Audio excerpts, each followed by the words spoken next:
Welcome to Oscar Night, Red and Red Real Reviews, going live, our reaction show to yet another award season. Binge the Ginge, how you doing? That was kind of a train wreck monologue by Jimmy Kimmel. I think I authentically laughed once. I went, that was about all I did. Yeah, we were joking off air, like who's the most unfunniest person in America, Jimmy Kimmel or Trevor Noah? Yeah, it's a tie because just not very good. Yeah. E. So as the viewers will see, the categories are scrolling along the bottom of our broadcast. They will be updated periodically as winners are announced. And normally I feel like they do a little, I don't want to say song and dance, but some kind of, oh, there's Emily Blunt's dress that we were talking about before. I feel like normally they do a little pre-produced thing before they actually get into the Best Supporting awards, but they're just getting right into it. That went from monologue straight to awards. And actually, what they're doing now, I heard that they're bringing back something from 2014. I can't remember what year they originally did it, but they have past winners announcing the awards. They, like as a group, not just the winner from the previous year. Correct. Yeah. So I guess they're doing that for all of the awards.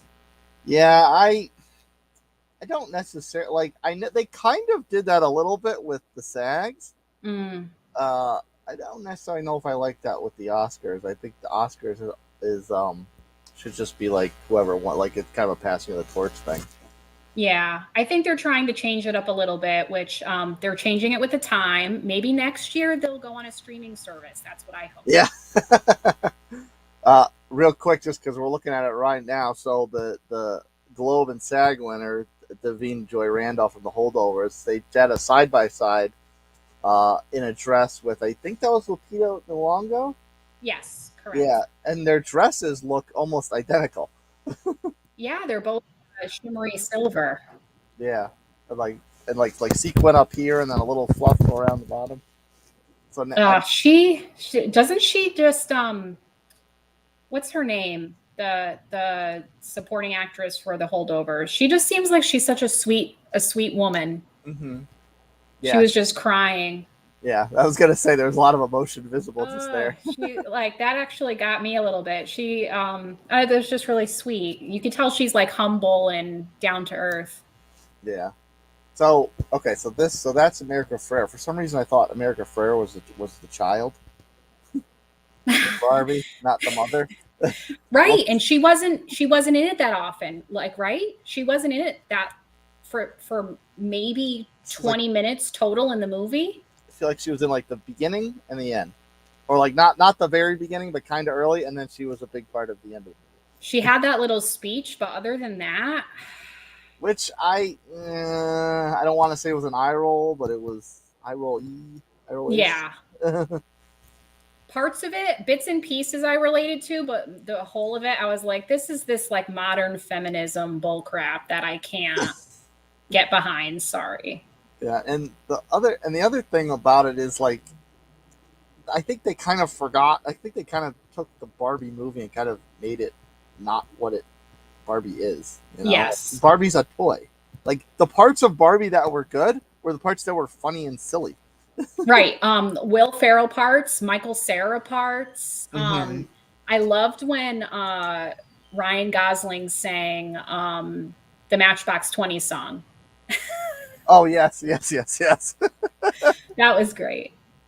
Yeah, that I thought that was funny too. Honestly, I actually didn't mind when the I'm Just Ken song. I thought that was like really kind of nauseating, but it was actually it's pretty clever. He'll be performing that live. Okay.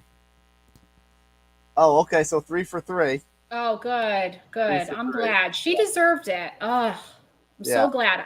I love The Holdovers, and I know you did too. Like that I think, if I had it my way, that I think would be Best Picture. If not Oppenheimer, it's like neck and neck for those two for me.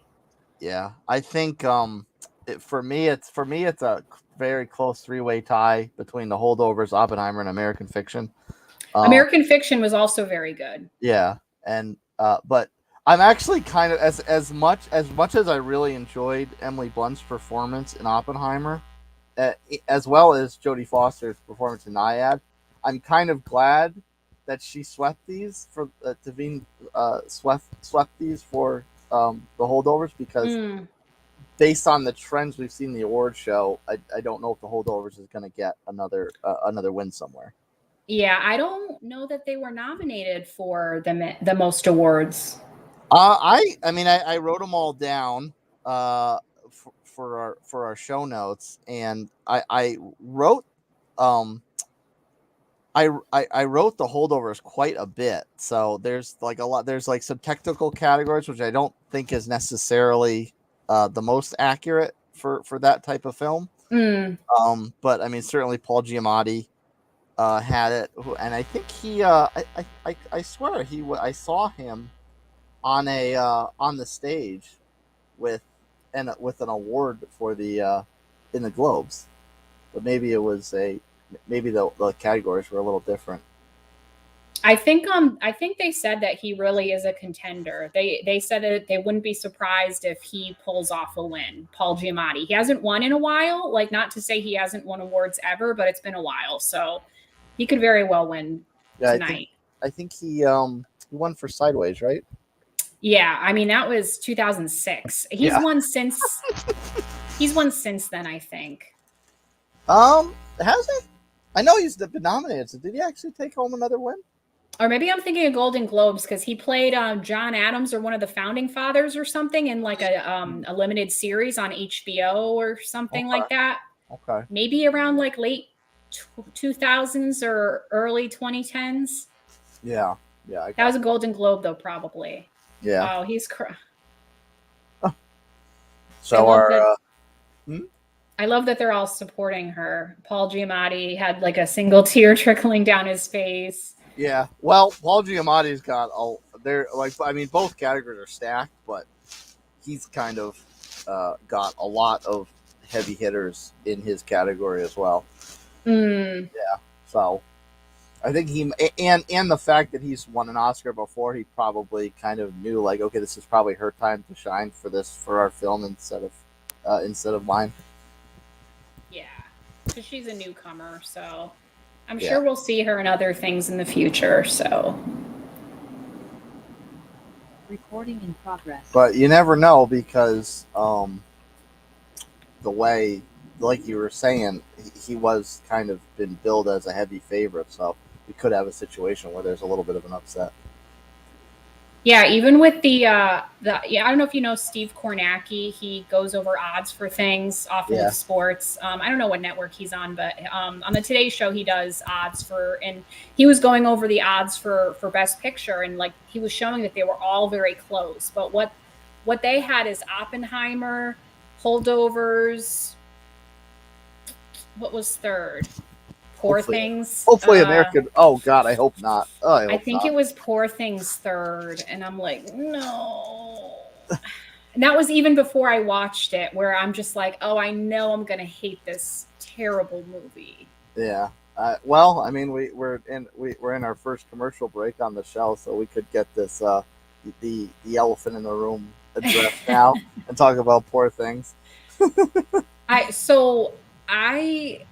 I don't know, how did it leave you feeling? Like, you told me how it ended, and like we're not going to spoil it for people, I guess, but what feeling did it leave you with? Were you like disturbed? Were you like, oh wow, I didn't gain anything from that? Like, it was, I mean, throughout watching it, I felt like it was very much a train wreck that it was hard to look away from because there were a lot of scenes that were super weird.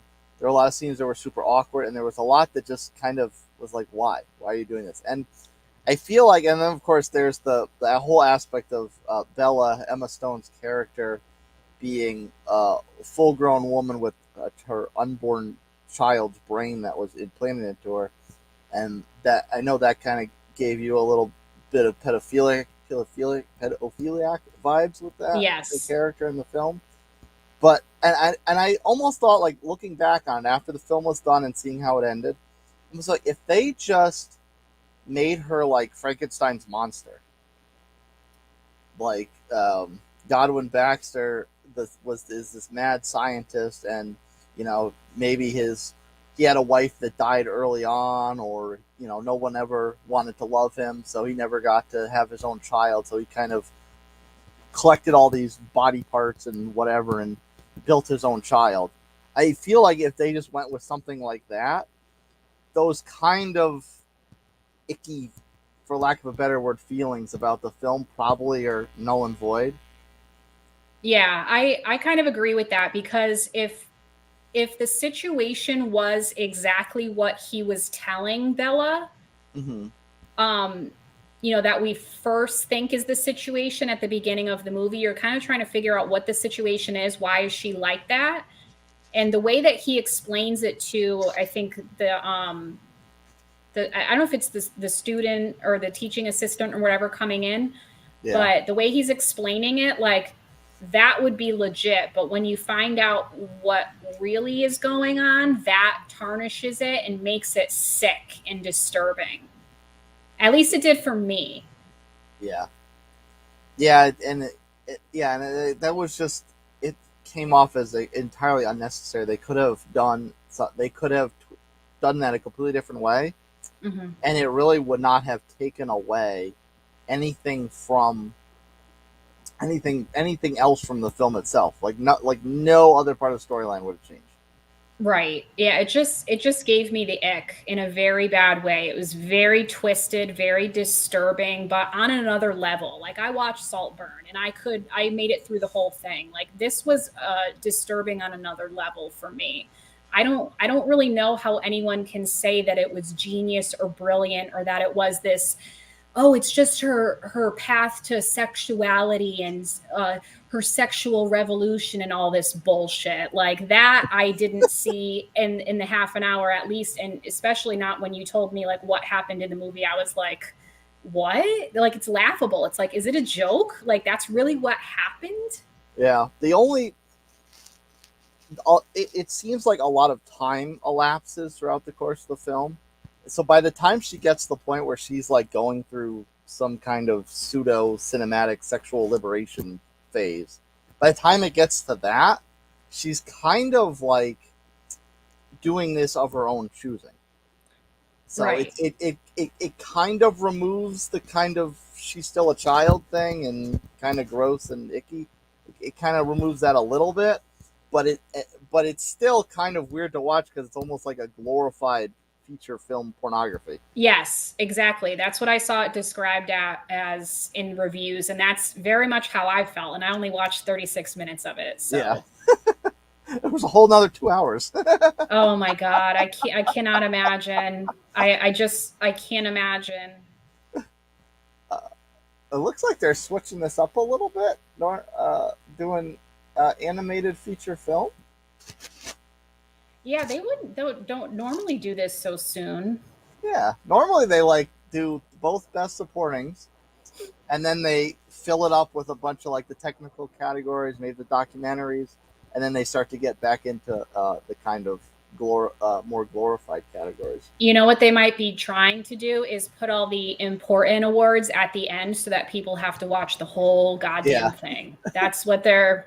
That's why do you think they leave Best Picture for the last 5 minutes of the show after 3 hours? It's strategic. It's what they do. Which is probably good that they started the show at 7 this year instead of 8. Oh man, it's a grandma's dream. Woo! Yes. Although if it's 7 o'clock today with daylight savings time, did they really start it at 6? Oh, I don't know. That makes it confusing. Yeah. Now, I recognize the girl with Thor that's announcing this. That's Anya Taylor-Joy. She is from Queen's Gambit. She was also Princess Peach, the voice of Princess Peach in Super Mario. Okay, that may have been the last time I saw her name. I recognize her name. The Peach was probably the Super Mario Brothers was probably the last time I saw her name. Right. So this is an animated short film, Oh, okay. and Didn't you see the animated shorts, or did you see the regular shorts? I saw the live action shorts. Okay. War is Over, and that was inspired by the music of John and Yoko Ono. Interesting. Yeah. So yeah, I saw the live action shorts, which we can definitely talk a little bit, because I remember them pretty regularly, so we can definitely kind of kick them around a little bit. I mean, at least you can, when we get to that point, you can talk about the one that you're kind of pulling for, or the one that you kind of gravitated towards the most. Right. Yeah, but this one, well, I mean, the shorts are kind of hard for that to find where they're playing, if you want to watch them before the award show. And I kind of got lucky finding the live action one. There was a local venue that was playing them all back to back. Was it kind of like an artsy fartsy indie movie theater, like a smaller independent movie theater? A little bit. Well, it wasn't. I don't necessarily know if I could call it a movie theater. It was kind of a performing arts center. Okay. So I think artsy fartsy would probably still fit the bill. And like how many were there? Like 5, maybe? 5. And yes, there were 5. So is it is there, I'm sure there's a time limit. Is it like anything under 10 minutes, or what's the time? No, well, actually, that's what I thought they'd be. I thought they'd be like 10 minutes. Were they like a half an hour? Yeah, or longer? They're all, okay. Yeah, they're all at least 20 minutes. They're probably all about 25 to 30 minutes. So did it take like 2 hours to watch all of them? Yeah. Oh, okay. Yeah, it was a 2-hour, I think it was 2-hour, 2.5 hour presentation. Was there a lot of people, or were you like the only person in there? No, it was actually pretty full. Really? Yeah, it was actually pretty full. That's surprising. Yeah.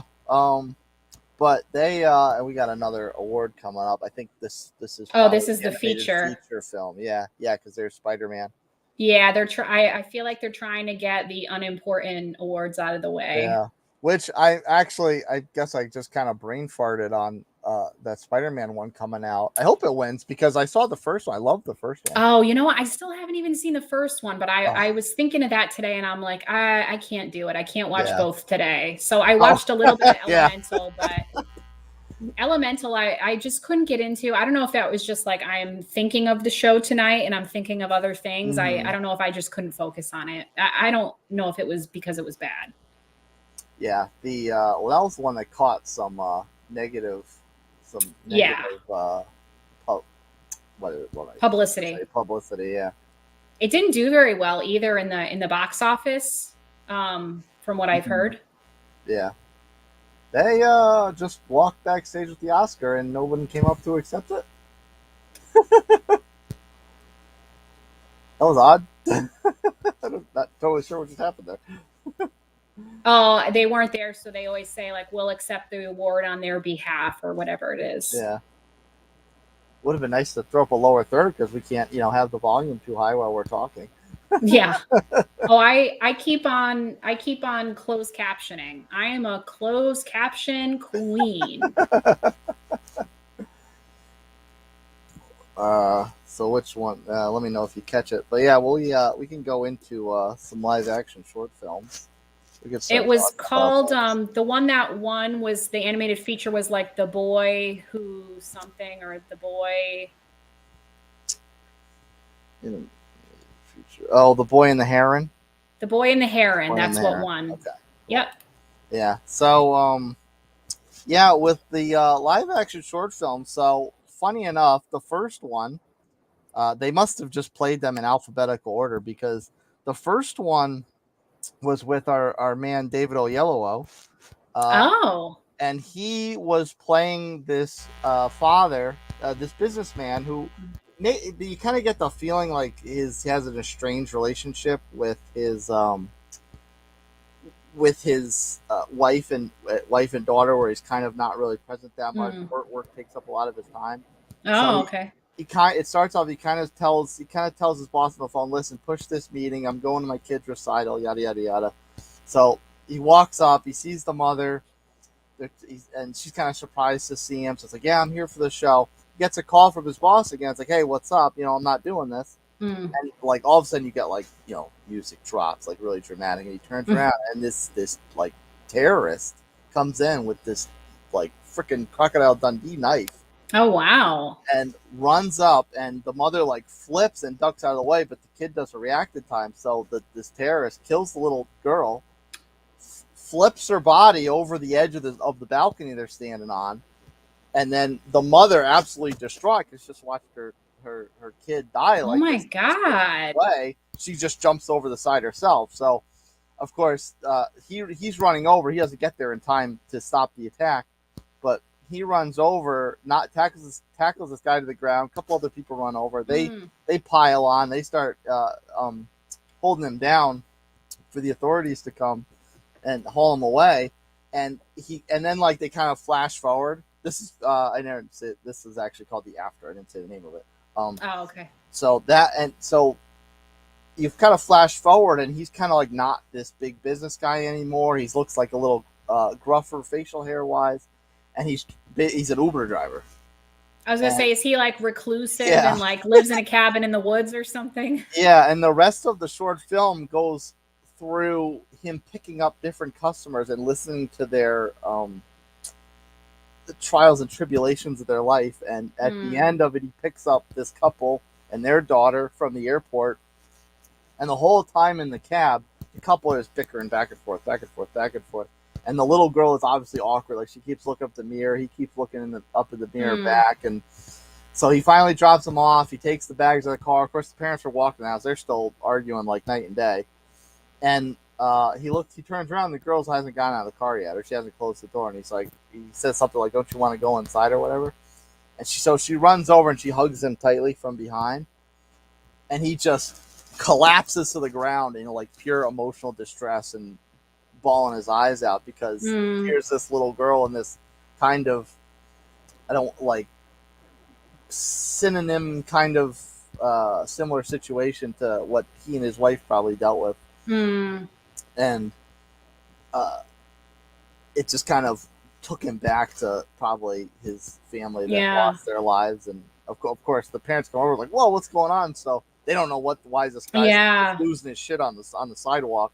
Wow. So they kind of stop arguing and take their daughter inside. And so that's kind of how that one ends. Yeah, that's sounds like a heavy drama. Yeah, and that's the way it started. That's the way the feature the live action short film started.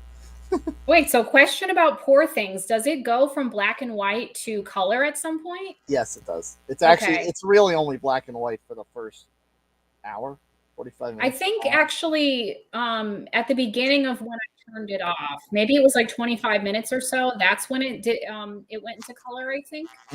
Yeah, once Bella and Duncan, what's that? I just had his name in my head. Mark Ruffalo's character, Wedderbawn or something like that. Once the two of them kind of go off on their little escapade or what have you, that's kind of when the film goes into color and they ditch the black and white stuff. I thought when she was standing out in the garden and the student mix such and such, when he came along and like asked her, he's like, "I'm going to ask you to be my wife" or something. I thought it was color at that point. Maybe that was. It seemed kind of random. All of a sudden, it was just color. Yeah, they kind of switched over a little odd, but it kind of was. I guess if you're kind of observing the artistry of the film, it kind of makes sense. Like once she's out of this kind of lab rat phase, and goes off to adventure, see the rest of the world.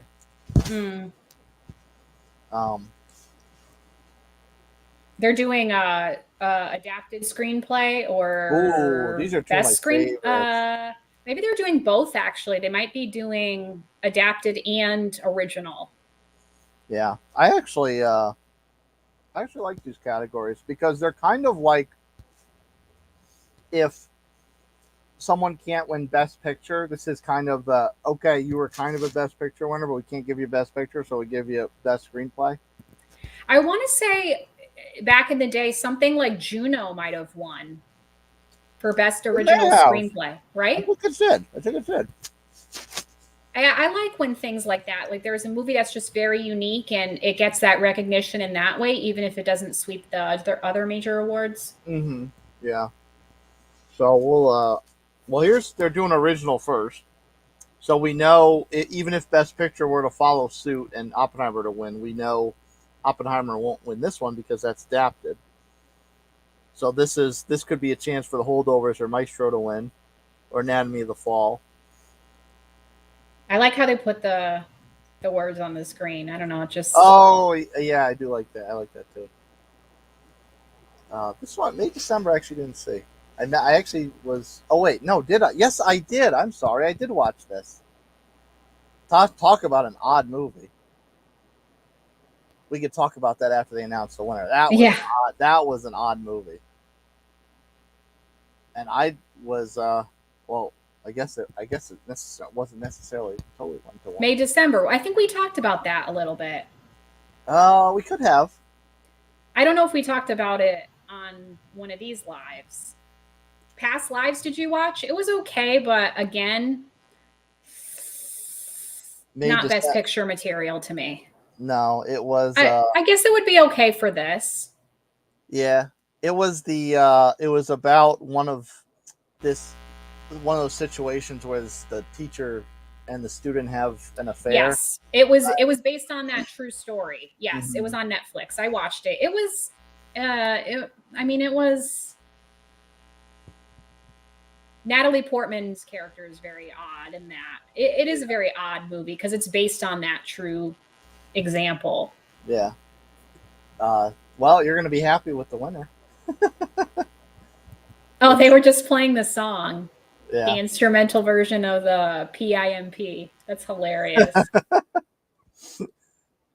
Yeah, and I cracked up when they started playing PIMP in the beginning of that, and I'm thinking to myself, like, yeah, I've never seen a fictitious court movie so upset over PIMP. Well, when he was playing it in the house, her husband, I was like, I know this song, and then I was trying to think of the words, and it took me a second to figure out what song it was, but sure enough, I did. I enjoyed this movie, but I didn't really like. It took me a while to kind of get into it because being back and forth, kind of foreign language, whereas like they speak French and they speak English and they speak French and they speak English and they speak French for a lot of it and then they speak English for a lot of it. It was a little slow and like we were talking about, it was just like close-ups of like the sun like staring off into space and then the woman staring off into space, and it was a very quiet movie. It didn't seem like there was a lot of dialogue. Mm-hmm. Yeah. Yeah, and I kind of felt the same thing as you were kind of like trying to follow the movie and figure it out as it was going, and it wasn't necessarily the easiest to do. Yeah, I did kind of feel like it was a vintage movie. It felt like I was watching a movie from the 70s or something. The style of it, I don't know if that's a French thing. I mean, I've seen a couple French movies, but I could see this one. I could see that as I personally don't think anything should beat Oppenheimer as far as film editing is concerned, but I could see it. Yes. I could see Anatomy of the Fall, which I think is also nominated for that. Yes, it is. I could see that one as a rival for Oppenheimer in film editing. Because it was editing. It was edited pretty well, very well. That makes sense to me. Yeah. Yeah, I know. American Fiction was a book, right? I actually didn't realize that. I missed it when they said, but I'm pretty sure it was a book. Yeah. I'm sure these are all novels. Well, the only exception would be if it's like a graphic novel or, you know what I mean? Some other kind of. Well, I mean, Oppenheimer is obviously off real events. Barbie is off of a toy. Poor Things, I have no idea. Maybe it's a play. Poor Things, you might be right. It's either a play or a book. Oh, this shot they're using from Barbie is America Ferrera's little speech. Yeah, of course it was. They can do that. They consider an adapted screenplay to be one based on a toy? They can do that? I mean, it's adapted of something, right? I guess. It's funny. Oh, what do we got? What do we got? Based upon the novel. Is this American fiction?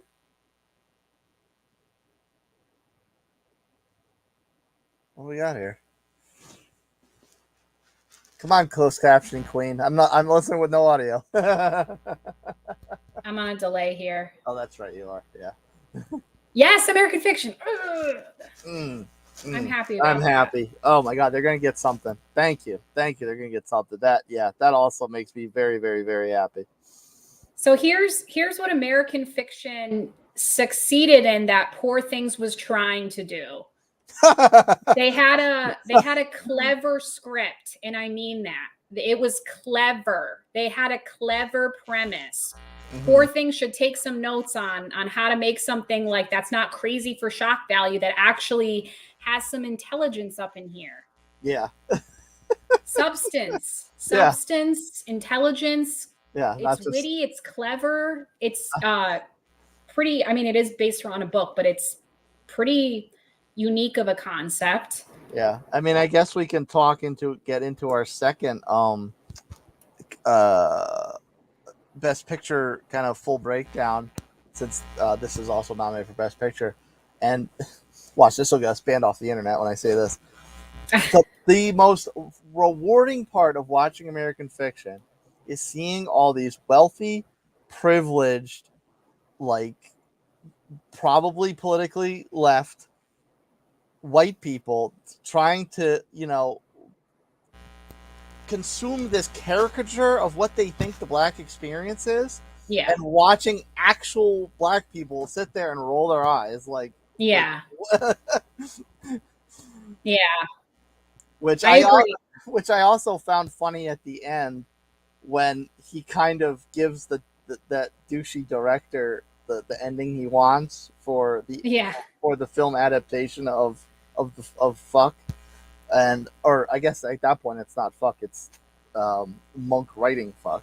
That was funny too, that Adam Brody, I don't know if you know who Adam Brody is, but he played the director, and I thought that was a funny casting. I don't know, he's just a goofy guy. I know his name, but I can't picture him to another role. He was in the OC.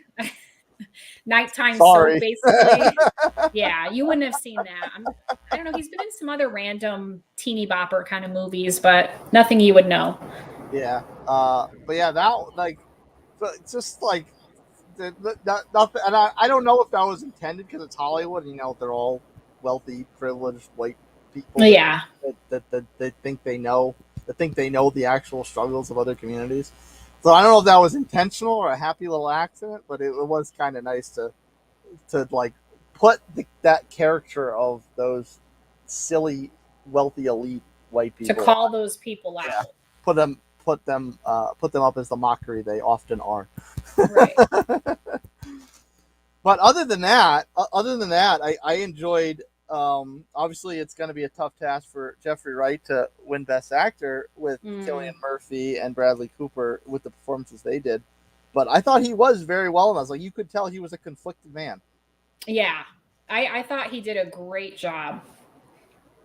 That's the tough part, is all of these actors who are nominated for Best, whether it's supporting or lead, they all deserve it. That's the thing, is like most of them truly deserve it. So you're just, you feel bad because only one person can win, but they all deserve it because they did the work. Even Emma Stone and Mark Ruffalo, as much as I don't want to see Poor Things win any major awards. Oh Lord. Even the two of them, I can say, like, their acting performances were very, very good. I only saw like 5 minutes of Mark Ruffalo, but I had to laugh because I saw a review yesterday that said that someone wrote that the moment Mark Ruffalo came in, that's when it went to hell. Yeah, he lost his mind. He lost his mind towards the end. I don't think it was because of him necessarily. It's just like that was the point of the movie where like things started to unravel and go weird, like even weirder than the first half hour. So I was kind of laughing at that. But I mean, I'm not a fan of him in in real life either now, but Well, I that was what I was laughing at to myself in my head about, because the character's so weird, and we've talked about this in the past off air about how he's kind of a weird guy anyway. So it's like he's yeah. not playing himself. Yeah, he did, to his credit though. I mean, I didn't see a lot of his performance, but to his credit, he's an American who had to do a British accent, correct? Oh yeah, okay, yeah. Did he have to do a British accent? Normally, it's the other way around. It's British actors who have to hide their accents. Yeah, and Willem Dafoe, it sounded like he was kind of doing a Scottish accent, wasn't it? A Scottish or I think it was Scottish. A little bit, yeah. Yeah, I mean his.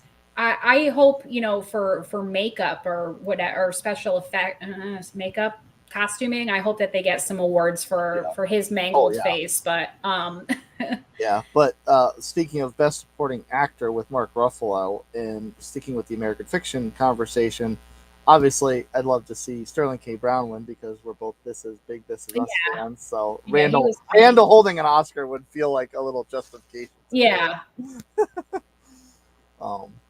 And I thought his character was freaking hilarious. His character was pretty out there. Yeah, especially because, like, he's, you know, obviously he's going through this identification where he's lived this whole life as this, you know, successful plastic surgeon, his marriage, his children, and then he, you know, decides to be true to himself and coming out of the closet and whatnot.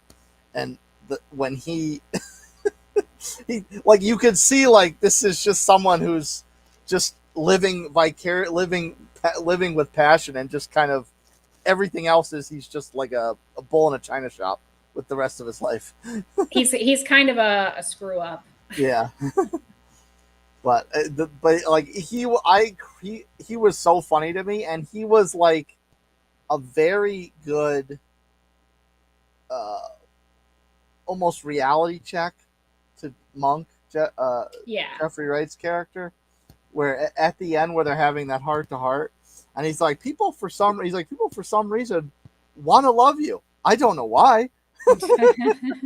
So I thought that was pretty funny. He had some funny lines. Yeah.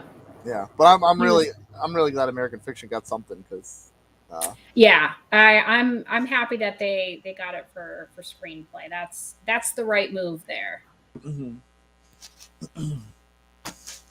We got another commercial break, and I actually thought that I hit all the Best Picture noms, and I did, but there are a couple that I spaced on, and I think you saw at least one of them, Past Lives and Zone Past Lives I did see, and then what was the other? Was Zone of Interest a Best Picture?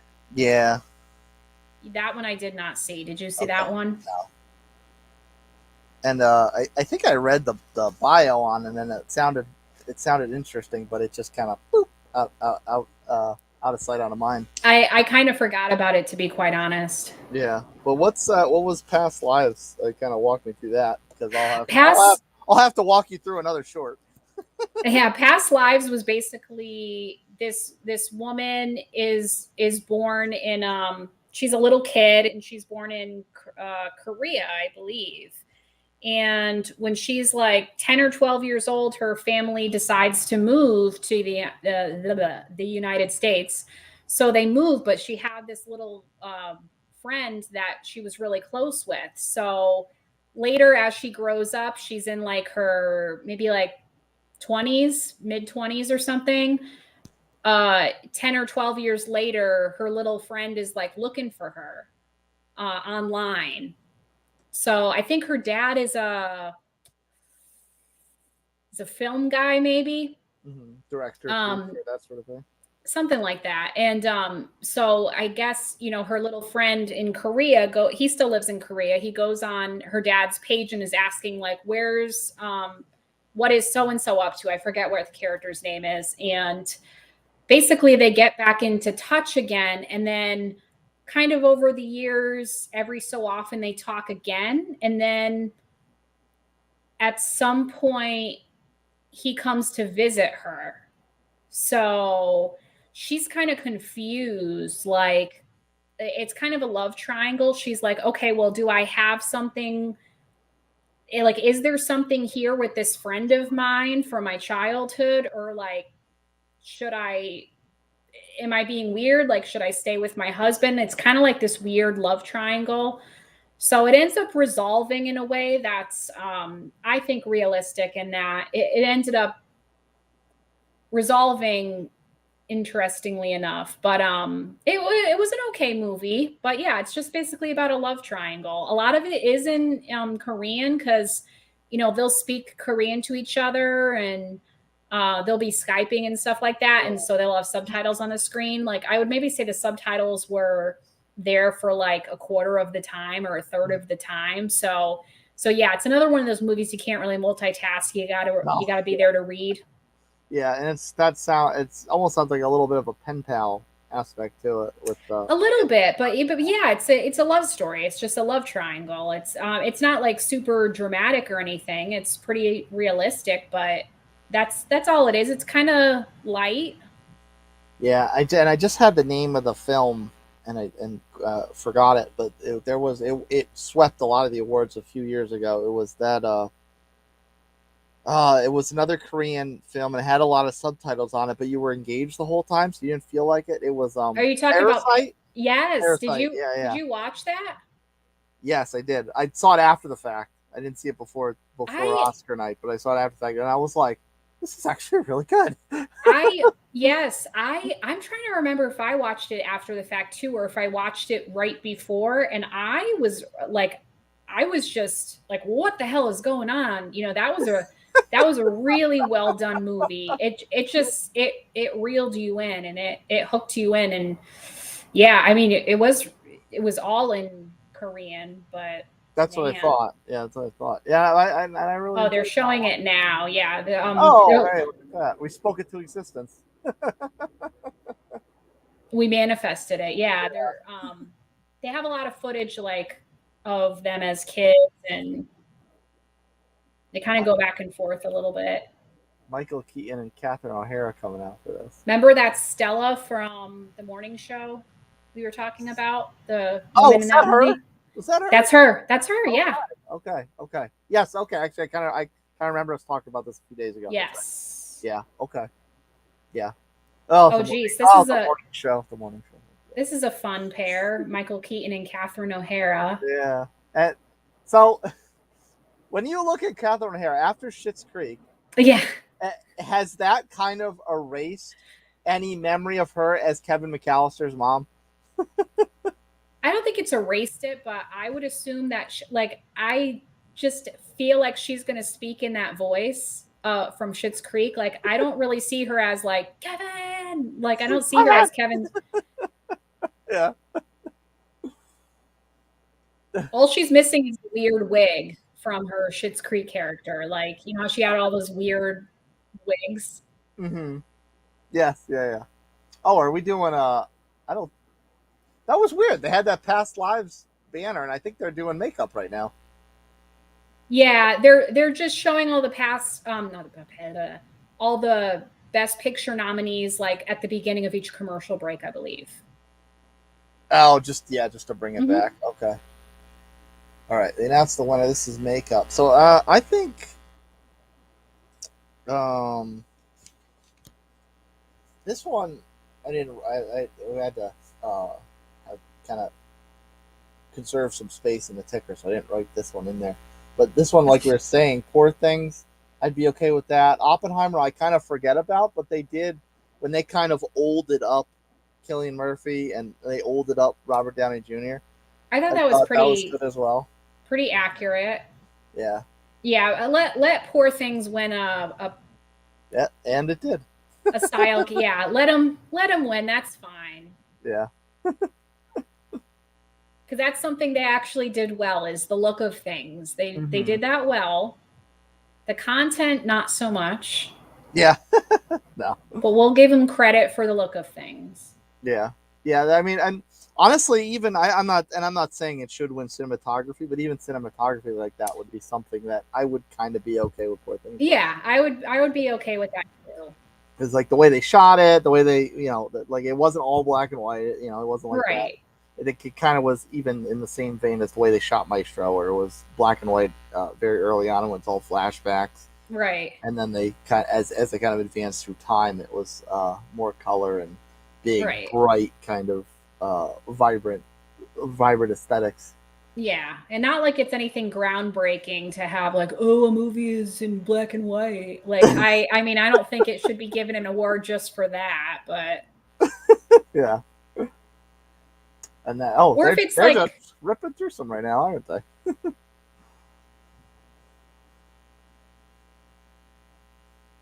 What's up? yeah, what are they? They're going to Oh, they're just, production design. man, that lady's got to be like 6'2", one of the people in the makeup team.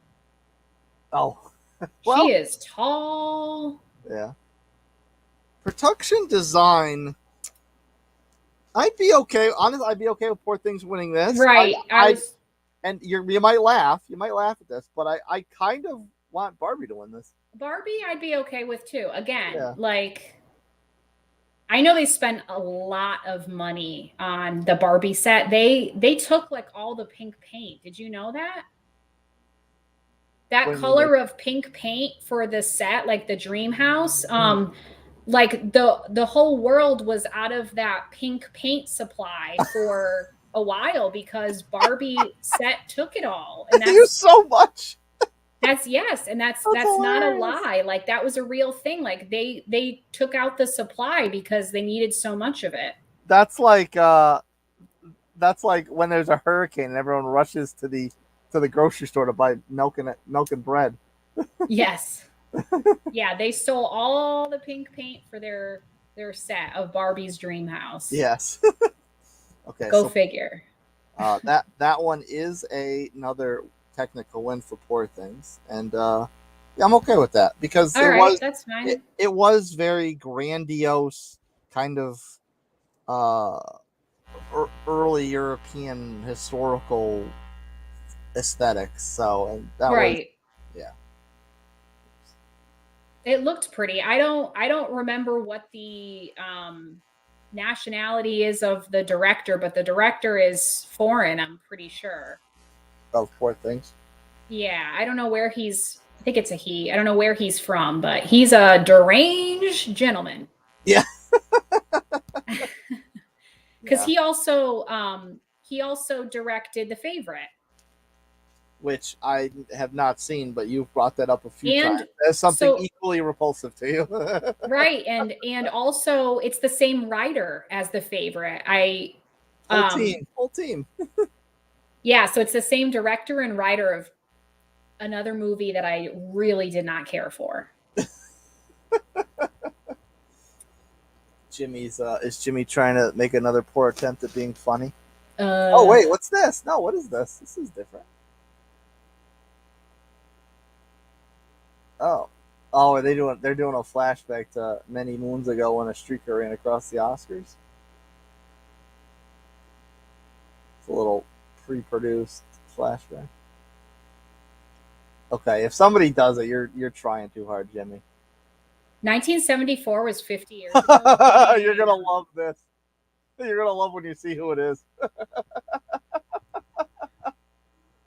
There is a streaker? Well, it's choreographed, but when you see who's playing the streaker. I was gonna say Will Ferrell. No. Oh, John Cena. Yeah.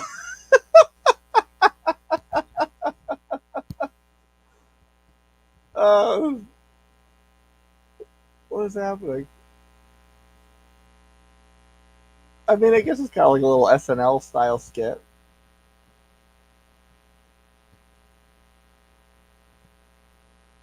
Okay, well, that could be a hot take to talk about. What's worse, wearing jorts or being naked?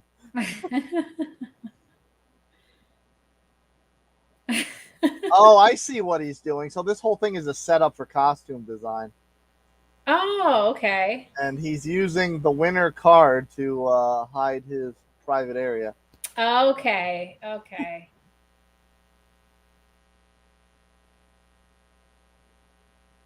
I don't know if I'd be comfortable doing this.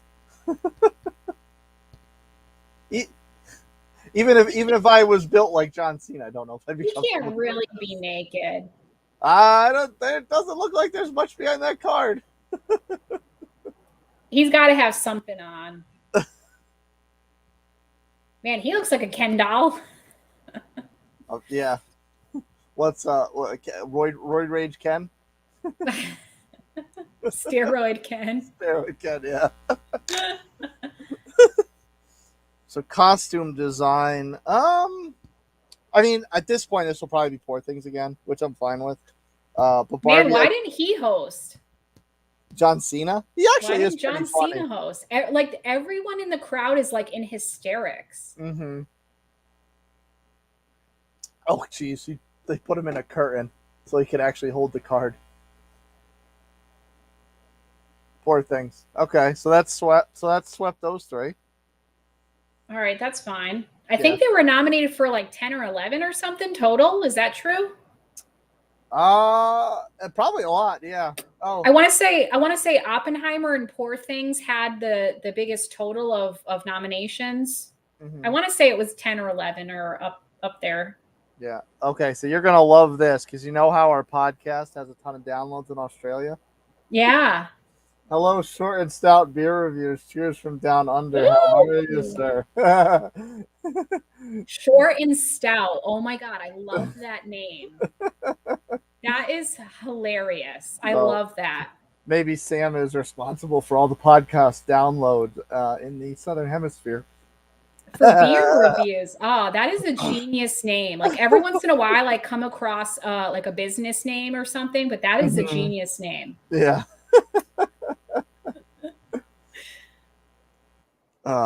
So we already talked about Poor Things, but we keep talking about Poor Things because it keeps winning all these technical categories.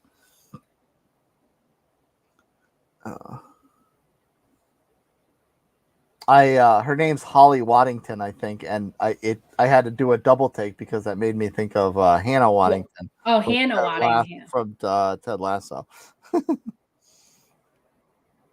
So I had to do a double take at the lower third on that one. Oh, that's the director, Yorgos. He looks like a pretty normal guy, but he's a freak, man. Just saying. All right. Well, speaking of freakish things, what do you think about this woman's earrings? They look like eyeballs. I'm pretty sure they are eyeballs. What? What's your fashionista opinion on those? It's too Illuminati for me. No, thank you. It is a little Illuminati, especially with the crescent moon underneath it. That all-seeing eye, or what do they call that symbol? The all-seeing eye? Yeah, all-seeing eye. I don't care for that. 40 degrees Celsius, my man. What? So what is that in Fahrenheit? I have no idea. I always thought the calculation was 32 degrees, but apparently there's an extra mathematical equation you got to do. Would that be like 70 degrees Fahrenheit or like a little bit? I don't know. It might be. That might be about right. Oh my goodness. Here's the answer. That's hot. It's hot down there. Which feels 108?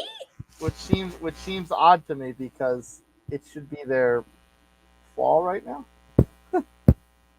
Getting into fall. Oh, they're opposite from us. Yeah. Wait. Yes.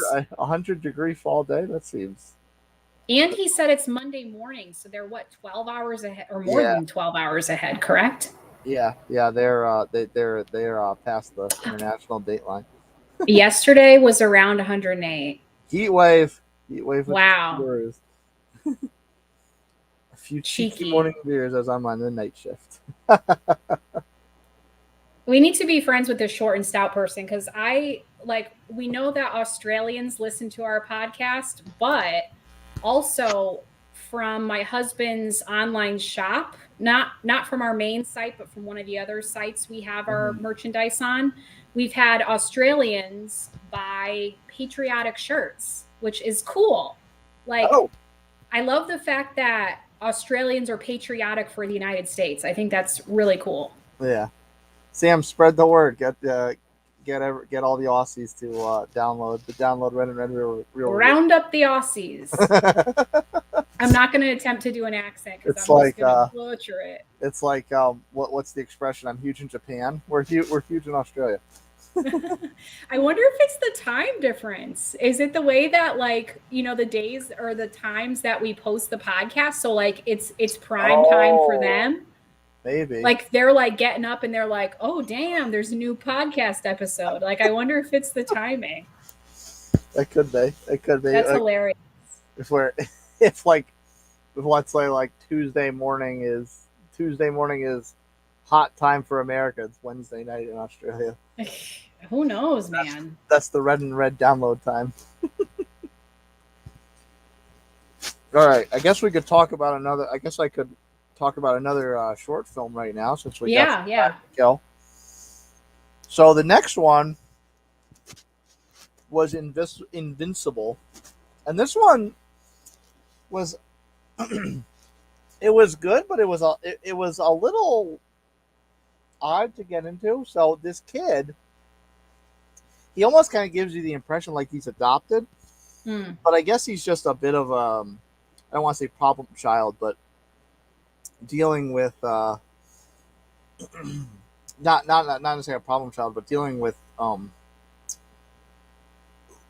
behavioral issues, kind of acting out a bit. So he's like a delinquent, yeah, like a problematic juvenile. Yes, because most of the short is set in this juvenile detention center, like behavioral correction institute kind of thing. And he's not necessarily in there as a convict, so it's not really like we think of juvie, but because he does have privileges if his parents want to take him out, and it's weird. Like it starts off, he's on the phone, and he calls his mom, and he can't talk to her. He's like breaking down, and all of a sudden the car drives forward into a lake, and it goes back to this flashback, showing like how he's kind of a little screwed up for whatever reason, and like one of the supervisors, I guess for lack of a better word, of the facilities, his corner, he's like, listen kid, you're one of the smartest in your class, your grades are all great, you know, you get along with everyone fine, everyone likes you, but you gotta, you know, pick it up and so you can get out of here. Like, you shouldn't be in here, but you gotta show me that, you know, you want it or you deserve it or what have you. And he winds up, I don't necessarily remember what made him snap, but he kind of sneaks out during one of their recesses, steals a car from this woman who just happens to pull into a... How old is he? Is he like 12 or is he like younger? No, probably like 14, 15, 16. They still have recess? Well, like recess the convicts would have.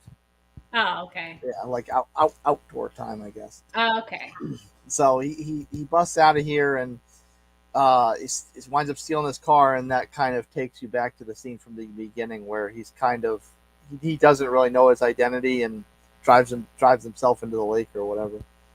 I'm kind of forgetting a bunch of little details here and there, so I'm definitely not giving it as selling a review as I gave the After.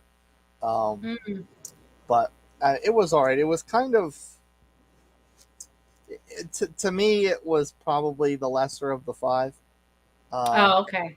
But yeah, that one, that was one of the other short films. They are, I guess we could do a little talk on Best Picture right now because they're doing a song from Killers of the Flower Moon. Yeah. So this one was funny because I found this to be a very, very good story. But it was quite slow paced. I don't think it needed to be 3 hours. I agree. And I missed a chunk in the middle of it.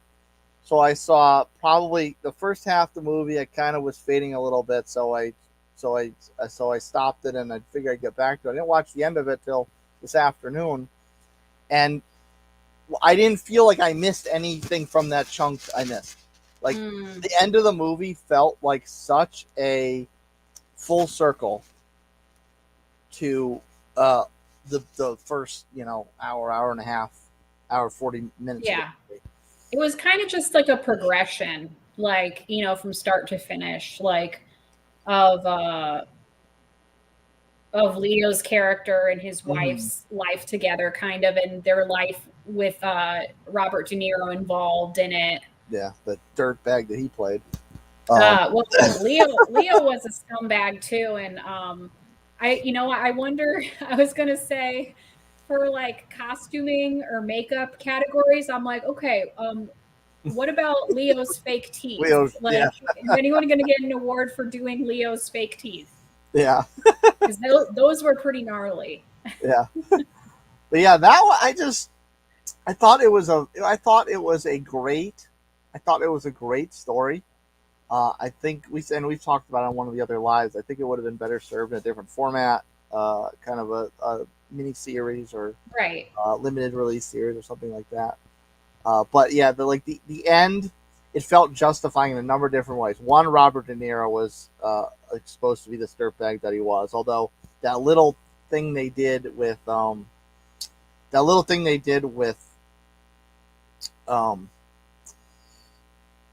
was Scorsese at the end with this like kind of true crime presentation thing, and then he reads the obituary and turns out like they told this guy he can never go back to Oklahoma, but there's also no written record of these murders, of these killings. So it's kind of like, okay, justice was kind of served, I guess, but there's no record of how shitty these people really did, this Native American tribe. Right. It's I mean, the woman did leave Leo, so that turned out okay, but that was another thing that I felt justified after what he did, but it was just also, and I think we've kind of talked about it before, the fact that it was a great story. It was well done, but for us, the acting like Lily Gladstone was great, but as far as De Niro and DiCaprio, we just weren't really wowed, right? No, yeah, I don't know if De Niro's kind of throwing the towel in with his roles now as he's getting older or something, or maybe Leo's throwing the towel in now that he finally got his Oscar a few years back. I mean, I just I don't know that either one was Oscar worthy for. No, I didn't. For both of them. Zone of Interest actually just won internet. Okay. That's why the actress from Anatomy of a Fall was crying, because we learned that she's also in that movie apparently. Oh, Sandra Hüller. Yeah. Yeah. Okay.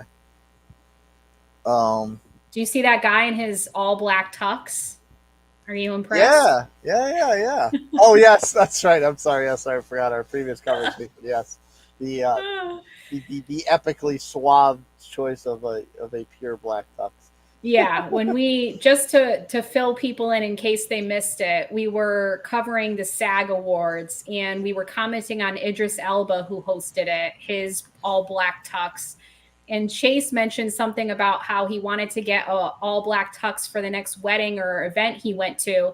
And then he proceeded to say that all black is so stylish and so nice, but you really got to make sure you use that Head and Shoulders shampoo. Yes. And that killed me. Yeah. Oh man, that killed me. That guy's hair might be gelled up enough. He may not need any Head and Shoulders. He might have to worry about it the being a little more streaky than anything. All right. It's just. Go ahead. Oh no, go ahead. Oh, I was gonna say Emily Blunt and Ryan Gosling walked out just now for something, and here's a couple more outfits for you to marvel at. So I've seen Emily, like, I don't like how the straps stick up on Emily Blunt's dress. Like it's like she's like standing in the dress, but the dress is standing up by itself. That's what it's like. Yeah. Yeah, it's kind of like, or it looks like a bulletproof vest, like a push-up bra for your shoulders. It's weird. I don't like how it sticks out like that. Why does it do that? Why is there that like space right here? Yeah, and it's, what's also interesting with her whole I don't want to say get up, that's kind of weird. Her whole attire, I guess, for lack of a better word, is like all those diamonds. You would think that's very gaudy, but it kind of works with this weird dress. Yeah, it's a lot. sparkle, but it works. And then we have Ryan Gosling with like a deep V, and he's got an all black tux, but he's got like a little sequined band around the tux jacket. I can't figure out whether he's trying to be a matador or Dancing with the Stars. I think he's trying to be a BG. He's got like, well, he doesn't have as big of a medallion as they wear, but he's got like a little necklace hanging in the deep V. Yeah. This is what are you announcing? Is this cinematography? Oh wait, I think this is a historical piece because they're showing Charlie Chaplin images. I was wondering what they were getting at because they were like acting like they hate each other, but I'm like, where is this going? Oh no, they might. Like what? I don't know. What's kind of you're more in tune to popular culture than I am. I mean, is there any kind of whispers of what people really think of Ryan Gosling? Is he kind of this plastic pretty boy, or did people actually like him? No, I mean people generally like him. He's kind of like an all-American guy, but I think the general attitude is that girls find him attractive. I'm not totally sure if he has the world's respect as far as acting. I think he's a pretty good actor. I mean, I've seen him in like Drive. I've seen him in obviously The Notebook. I've seen him in older things that I thought that he could handle holding a movie together. He was enough. He was enough, but I mean, I think generally, yeah, he generally, I don't know if like people think of him as being a good actor. They're kind of just like thinking of him for his like cute face and appearance. Yeah. Well, and that's almost kind of the pigeonhole that Bradley Cooper got stuck in after The Hangover. Funny guy with a decent body, and now he's trying to do serious roles and nobody takes him seriously. Right. And Ryan Gosling, he is pretty multi-talented. Like he did La La Land. That was a big movie several years ago, but yeah, I'm just not sure if universally the respect is there for his acting performance, but Here, I don't know. Not to divert real quick, but you'll be happy to see this comment. Nice. Okay. Okay, so our Australian friend connected with us on Instagram. I'm glad. That'll be a nice little new connection because I simply stated my opinion today on a post about not liking a certain Britney Spears song, and I basically got all these bullying comments about people telling me to off myself for saying I didn't like a Britney Spears song. So I'm like, and that's okay, weird. Screw you guys. I'm going to report you and I'm going to block you. And that's weird because there's probably only one other person that we both know who's as big or maybe bigger a Britney fan than you. Right? Yeah. And I had all these people responding like, oh, if you don't like that song, then girl, bye. Or you're not really a Britney fan, are you? Because that song is a bop. Like, how could you say that? Like, people getting, like, honestly, and I've loved Britney Spears since I was in, like, 6th grade. And for some reason, she has the most hateful, terrible fan base. I'm sorry. But her fans are terrible. And, like, I am a fan, so it's weird for me to say that, but they're vicious. And I actually had some nice people responding being like, you know what, like we can agree to disagree, like that's interesting, and then people stating their opinions, and I'm like, okay, well thanks for sharing your opinion, like I respect that, like we don't need to agree, it's fine, like yeah, we can all like different things, we can all dislike different things, like it's totally fine, like why do we need to go from 0 to 60 and freak out on people? Like there's no need for that. It's like people kind of forget what freedom of speech means. Right. It's like it's like you're not allowed to disagree on things. That is not acceptable to have a different opinion, right? Yeah. What a shock. It's the state of the world today. Like where Yeah. you're not allowed to have a different opinion. If you do, like, oh no, screw you, like go off yourself. What? Yeah, no. Let's spin on another short film.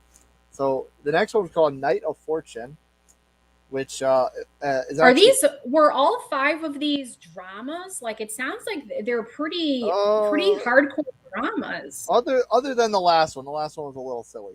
Oh, okay. Yeah, but other than that one, they're all dramas. Yeah, Night of Fortune was interesting. This one was kind of comical though, because this guy's in the morgue of a cathedral or something, and his wife's passed, and he can't bring himself to open the casket, so he's kind of distracting himself by like, oh, let me fix the lights in here because your bulb's blinking or whatever. So he kind of walks out and he's ready to leave because he can't bring himself to say goodbye to his wife. So he comes across this guy in another room who's oh no, so he's on his way out. He goes to the bathroom. So there's this other gentleman in the bathroom, and there's this little funny exchange where he's out of toilet paper, so he's like sticking his hand under the stall, like, "Can I have more toilet paper? Guys, more toilet paper." And so they wind up kind of having this little exchange, and this other guy, he won't leave the main character alone. He just follows him along, and he asks him like, "Hey, can you come into the my wife's kind of morgue room, whatever the correct term for the individual room would be called, and let me and help me kind of say goodbye and that sort of thing." So they go into this room. This casket's there. They open it up. He's like, "I have a few things to say." It's like, "How many?" And he pulls out this like stack of essay, like a legislative bill, and he's like, "Oh, about 32 pages." So the guy's sitting there like, really? So he's sitting there reading, and like he starts like apologizing for a lot of things. And he says to him, it's like, "Is there anything in there that's like not an apology?" And he's like, "No, that's pretty much most of it." So they're sitting there talking, and then all of a sudden the door opens and this whole family walks in, and the main character is like the main character, the older guy. He's like, it's like he started like what's going on here? Is this not really this guy's wife? So they kind of like BS along, like, "Oh, we were friends of your wife," or whatever the case may be. So this whole family says goodbye, and the husband of this guy comes over and hugs both of them, like, "Thank you for coming." And they don't know. Apparently they don't know this woman from their left ass cheek. Oh, jeez. So they don't know who they are. So they finally get out of there and escape. And obviously it's super awkward. And he's kind of done. He's kind of done with this other guy. So he goes outside, and just kind of like sits on the bench or whatever.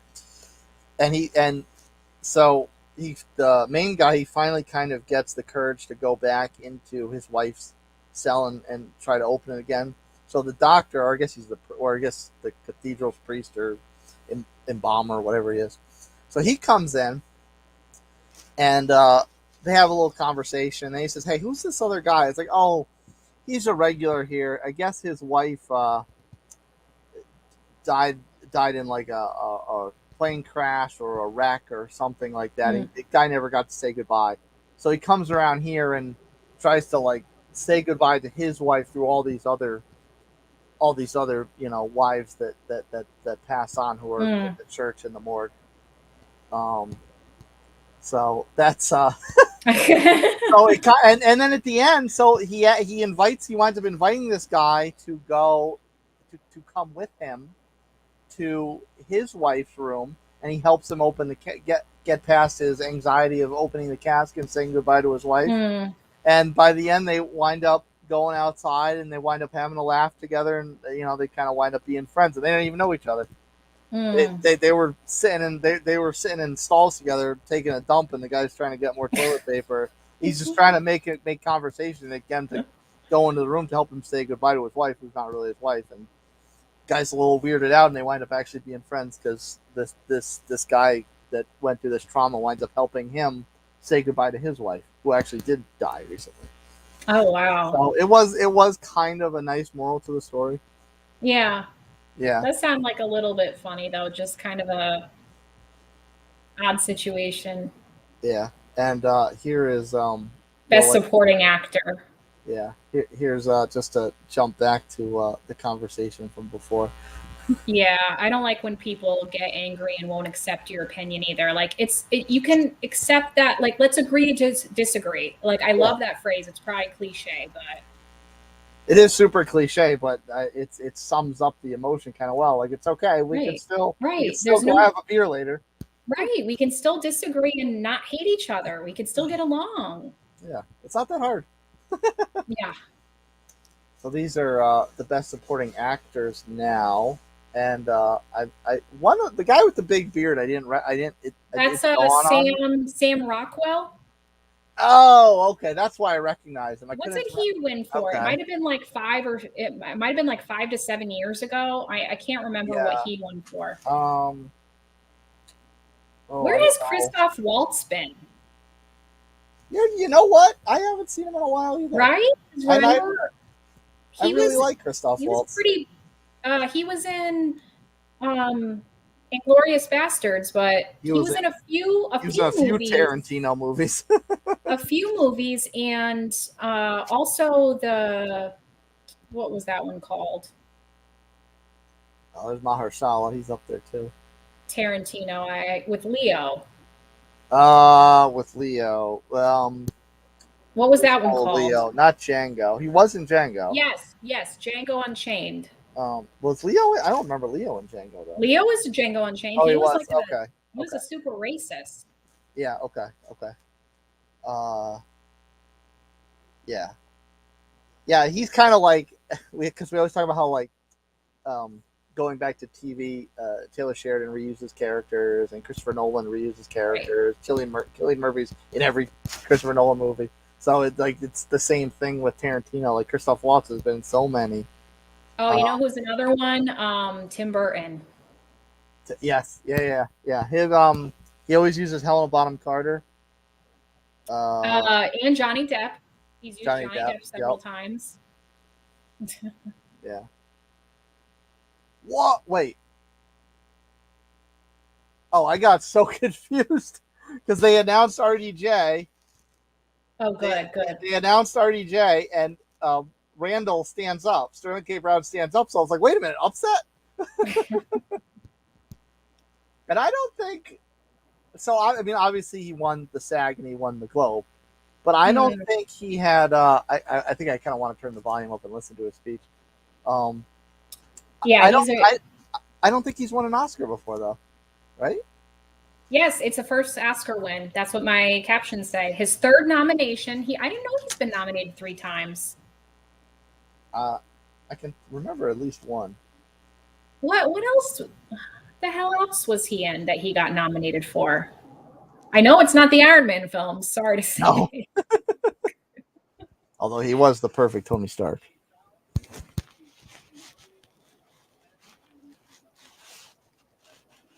Says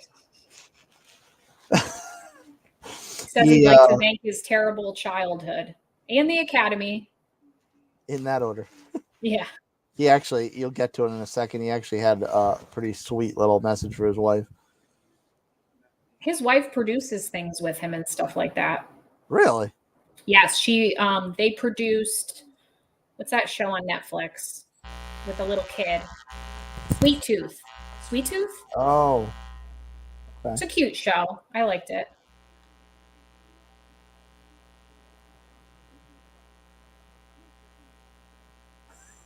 My stylist.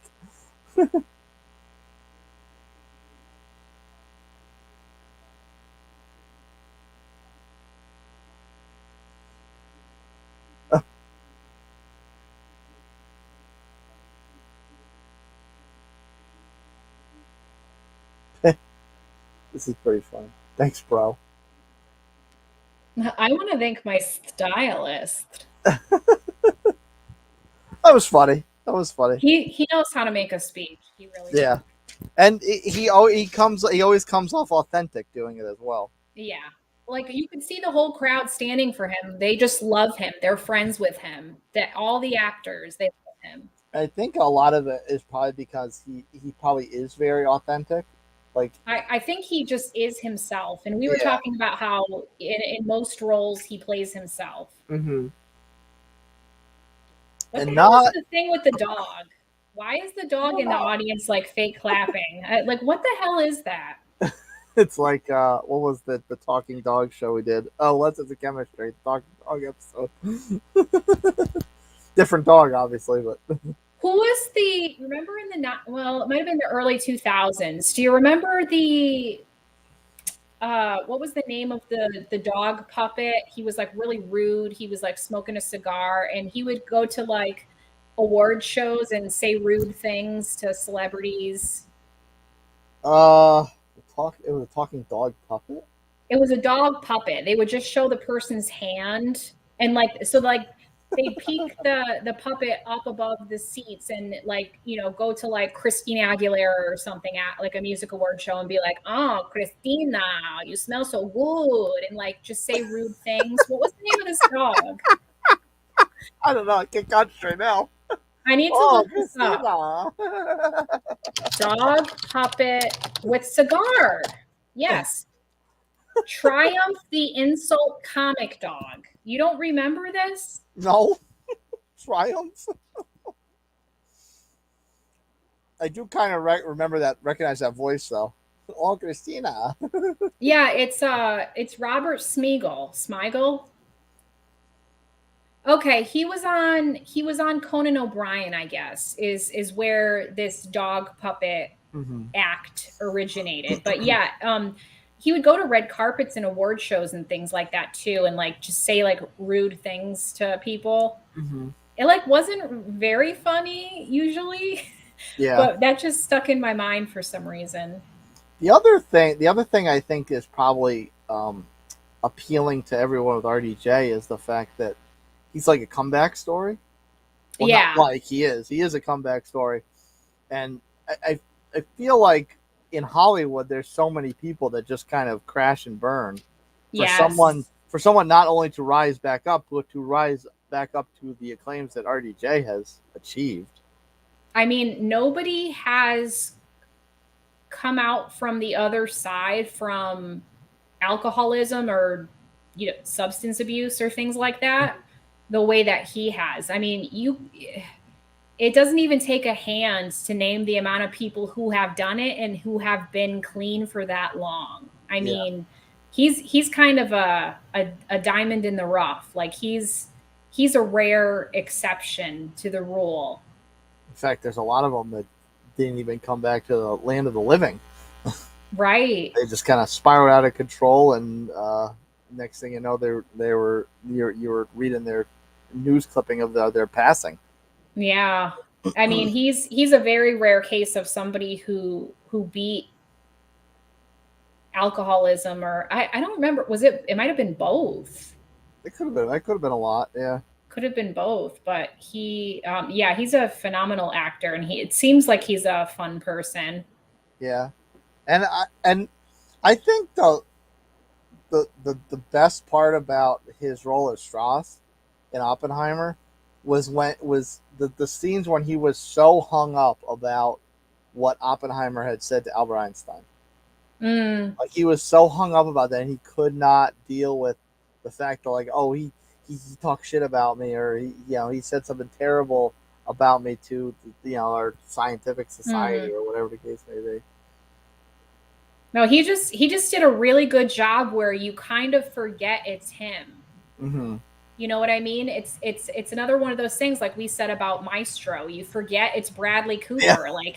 Like yes, you realize it's RDJ but he's got like silver or white hair, but you just kind of, he takes you to a place in your mind where you forget that that's who he is. You forget he's that fun-loving Iron Man. You forget he's like a friend to all celebrities. It just, you really believe he's that character, and you forget that you're watching a movie. Yeah, and then like that was the other thing with, you kind of forget about Oppenheimer when it comes to makeup, because Poor Things was so over the top with that kind of stuff. But I mean, they really did. Like when he was first on screen, I didn't recognize him. It took me a minute. Like, oh, there's RDJ. Right, because it's it's very rare that realistic aging makeup is done on actors. So Yeah. I think there's something to be said about the fact that it was very well done with Cillian Murphy aging. Yeah, to the point of Jimmy Kimmel's one funny joke in the monologue with the AI. Right. So this is funny, and we don't necessarily have to talk too much about visual effects, but it is kind of funny that Arnold Schwarzenegger and I Danny know. DeVito are coming out to announce that one. Funny looking duo. The twins, the Yeah. twins reunited. Which I never saw twins, but I saw the other one where Arnold was pregnant. Yeah. I've never Junior. seen twins either, I don't think. Mm-hmm. Yeah, twins. I said Junior was very funny though. Yeah, I think I have seen Junior, but that was going back early 90s, right? Yeah. And Danny DeVito is like, he was always kind of like this silly character in his films that I was used to seeing. And he's kind of, I mean, I guess he still is silly in Always Sunny in Philadelphia, but his character, Frank Reynolds just kind of like took Danny DeVito's pop culture recognizability to just a different level. And now he's almost like a walking meme. Yeah. Yeah. He's kind of a caricature of himself. Of himself. Always Sunny. Mm-hmm. Like this bit that they're doing, like he's kind of doing a Frank bit where he's like Frank. So the first film that they showed a little clip from was The Creator, which I saw that was on Hulu the other day, earlier today, I guess. And I kind of remembered that. I kind of remembered the name of that film, but I didn't realize it was a Oscar nominee, because they kind of like put all the films up with Poor Things that Hulu had rights to, and I was like, The Creator, what was that nominated for? None of the major ones. Is that a foreign film, like all in an Asian language? I don't know. I didn't see any actors. They just did all visuals. All the names were Asian, so I'm wondering if it was a foreign film. Well, I think it may have just won because a bunch of Asian producers and I kind of would stood up. I would have liked to see Napoleon. Maybe I'll get around to it. I heard it was a little slow. It is a little slow. I watched it last week. You did? It is a little bit slow. Not so much slow, like hard to kind of get into, but like it doesn't feel like it's moving along. And like there's a lot of like rise and fall. Oh no, it's Godzilla, because they're all holding Godzilla action figures. It's kind of like up and down. Like you think like Napoleon's legacy would be very fast paced with all his battles, but it felt like they unnecessarily slowed it down a little bit. They focused on the relationship with his wife that you could tell like she doesn't really like him. I heard that it was kind of meh. I feel like that was kind of the general consensus that I heard. Yeah, and Joaquin is I don't think he's necessarily a caricature of himself, because in real life you see him with sunglasses on. You know, this he's a very method actor. Man beard, yeah, but there's always kind of a similarity in all of his roles. Like, I mean, Joker was a little different, obviously, but like Napoleon seemed quite similar to Gladiator.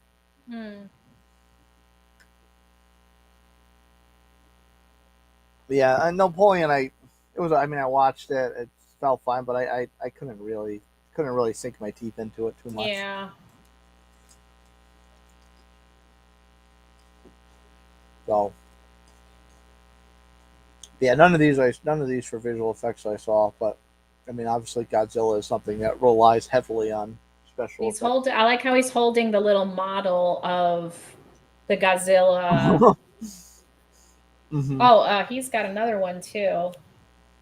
Yeah, and they're all different. Like one of them's gold, one of them's got the blue spikes on his back.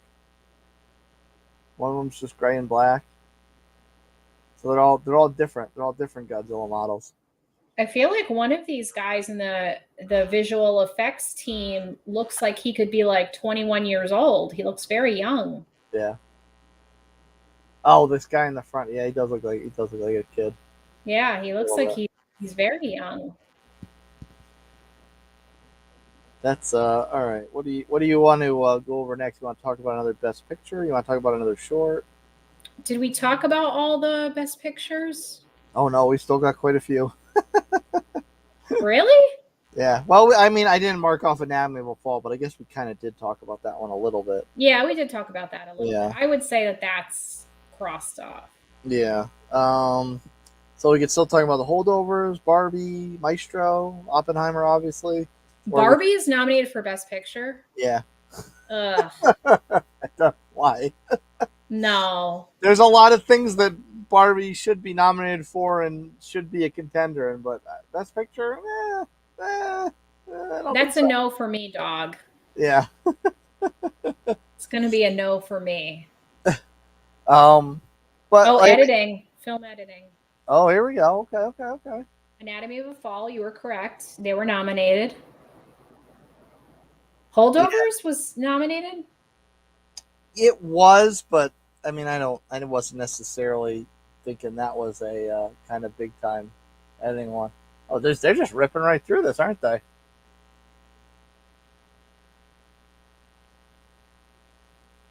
They announced the winner already. You'll see. It's one person that edits all these movies?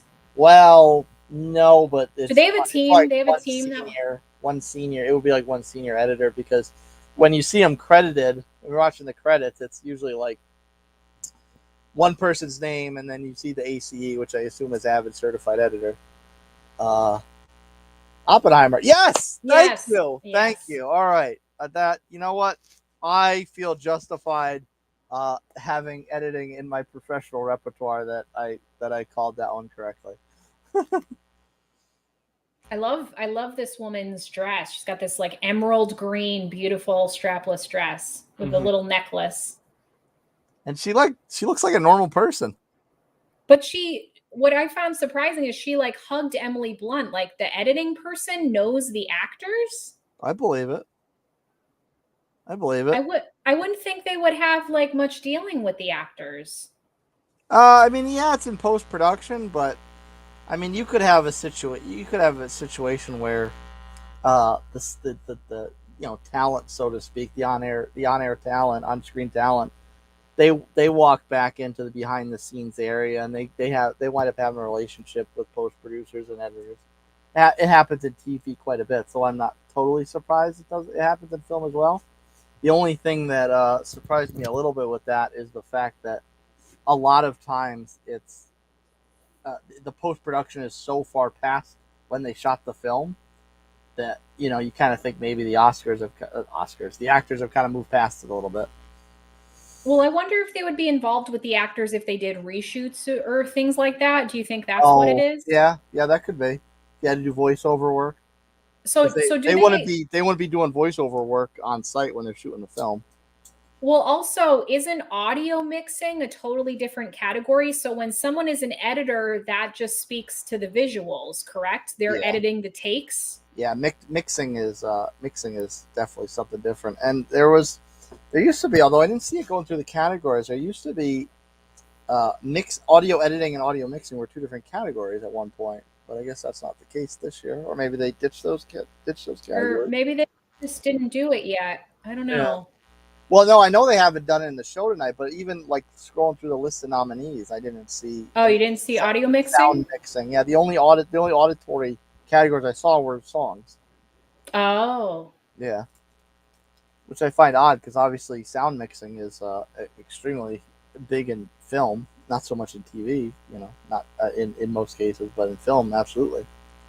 Is this a song from The Color Purple, or what is this from? This is John Bautista. Is that his name? It Never Went Away. American Symphony. I'm pretty sure that's John Baptiste or John Bautista. Mm-hmm. I forget what his name is, but yeah. The Color Purple. That was actually I thought that was nominated for Best Picture. I guess it wasn't. It wasn't? No, I could have sworn it was. That one, I'm not opposed to watching. I'm not opposed to films taking more of a musical approach. I know that's not necessarily your thing, but like I'm not opposed to watching them. But it didn't necessarily feel like it really had that identity. It was kind of like it was very musical heavy in the beginning, and then it kind of went to a lot and went to some dialogue and went back and forth for a little while, and then it was heavy dialogue for a good chunk of the second half of the movie, and then the movie finished. It was very heavy musical. So, I'm pretty sure, isn't it originally a play? And if it's not a play, that's definitely a remake. Like, wasn't there one in the 80s? I 70s? thought The Color Purple was a Sidney Poitier movie. I thought that was a Sidney Poitier movie, and which was odd because I go in expecting to see a male lead in it because Sidney Poitier, and and the leads were all female, and I'm like, wait a minute, this doesn't necessarily seem what I was expecting it to be. And then of course they start with the musical stuff. 1985 was The Color Purple. With Sidney Poitier? Danny Glover, Whoopi Goldberg, Oprah Winfrey. Was Oprah in this one? Oh, okay. I'm thinking of something completely different then, huh? I have to be. You might be thinking of something different. I'm not sure. Yeah. And the original Color Purple was directed by Steven Spielberg in 1985. Okay. I thought it was a remake. So what? It's been 40 years? Almost 40 years. Next year, 40 years. I hope I would know. It was my birth year. I mean, at least. Oh wow! I forgot you're almost 40. Yeah, don't remind me. I still feel. I'm still pretend I'm 25 because that's how I act. Oh wow. Yeah, but well, I mean, Steven Spielberg showing his age too. I mean, they showed him in the crowd during the monologue. Yeah, you could definitely tell it was 40 years ago. I mean, that's the time frame, or actually even longer in some cases, for the Indiana Jones movies, the Star Wars movies. Yeah. Well, he was involved in Star Wars, but Indiana Jones he was. Right. E.T. was in the 80s or last couple of years of the 70s. E.T. was 1978 or 1979. I thought it was late 70s. I'm pretty sure. Yeah, but that was another one. That's Spielberg. That's an old movie. Yeah. Okay, so that makes sense. Danny Glover and Oprah. Yeah, that makes sense. I'm thinking of something else. With Sidney Poitier. I swear it has the word purple in it though. The name of the movie has the word purple in it. I'm like pretty positive. No, I am trying to think of what you could be thinking of. Yeah. All right, they're doing a little bit on Maestro, so I guess we got you fit Maestro in, right? Yeah, Maestro was one of the first ones I watched. I watched it like right when it came out on Netflix. Yeah, and this one, I found like the flow of the movie to be a little, I don't want to say odd, but it kind of didn't necessarily seem to work too much. But the acting was so superb. Carey Mulligan was amazing. Bradley Cooper was outright transformative. Yeah.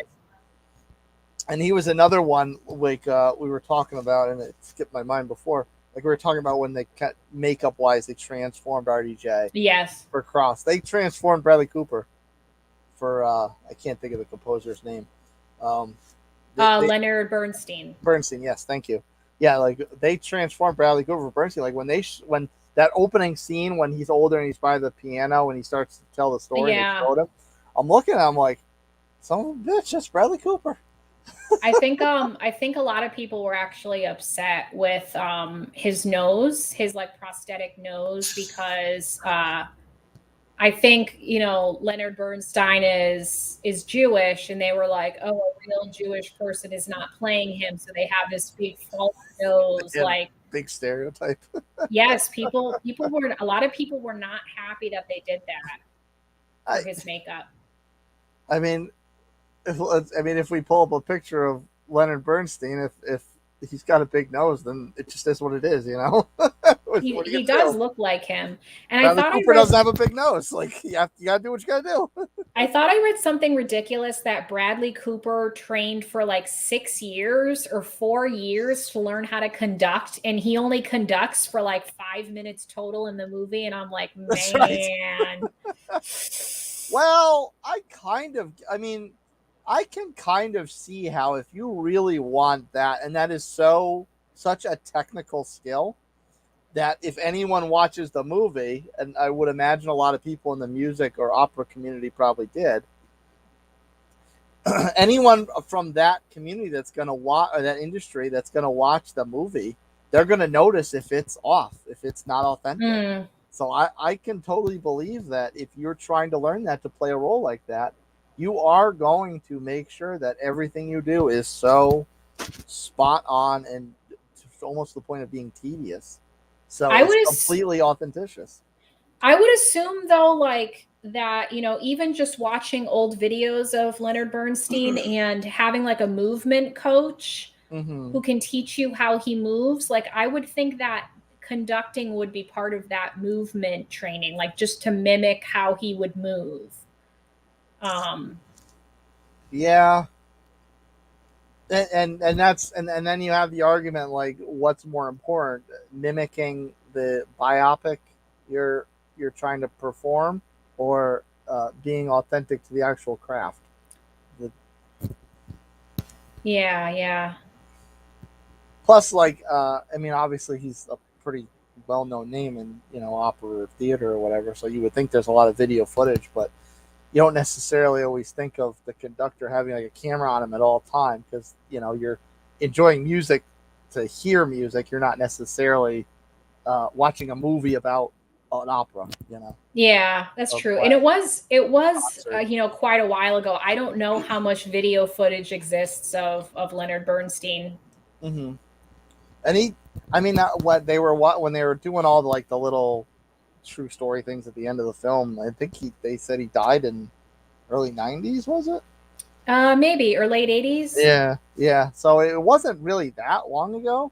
Yeah. He passed away. But I mean, you could tell from the scene set of the black and white scenes in the beginning, you could tell that it's going all the way back to the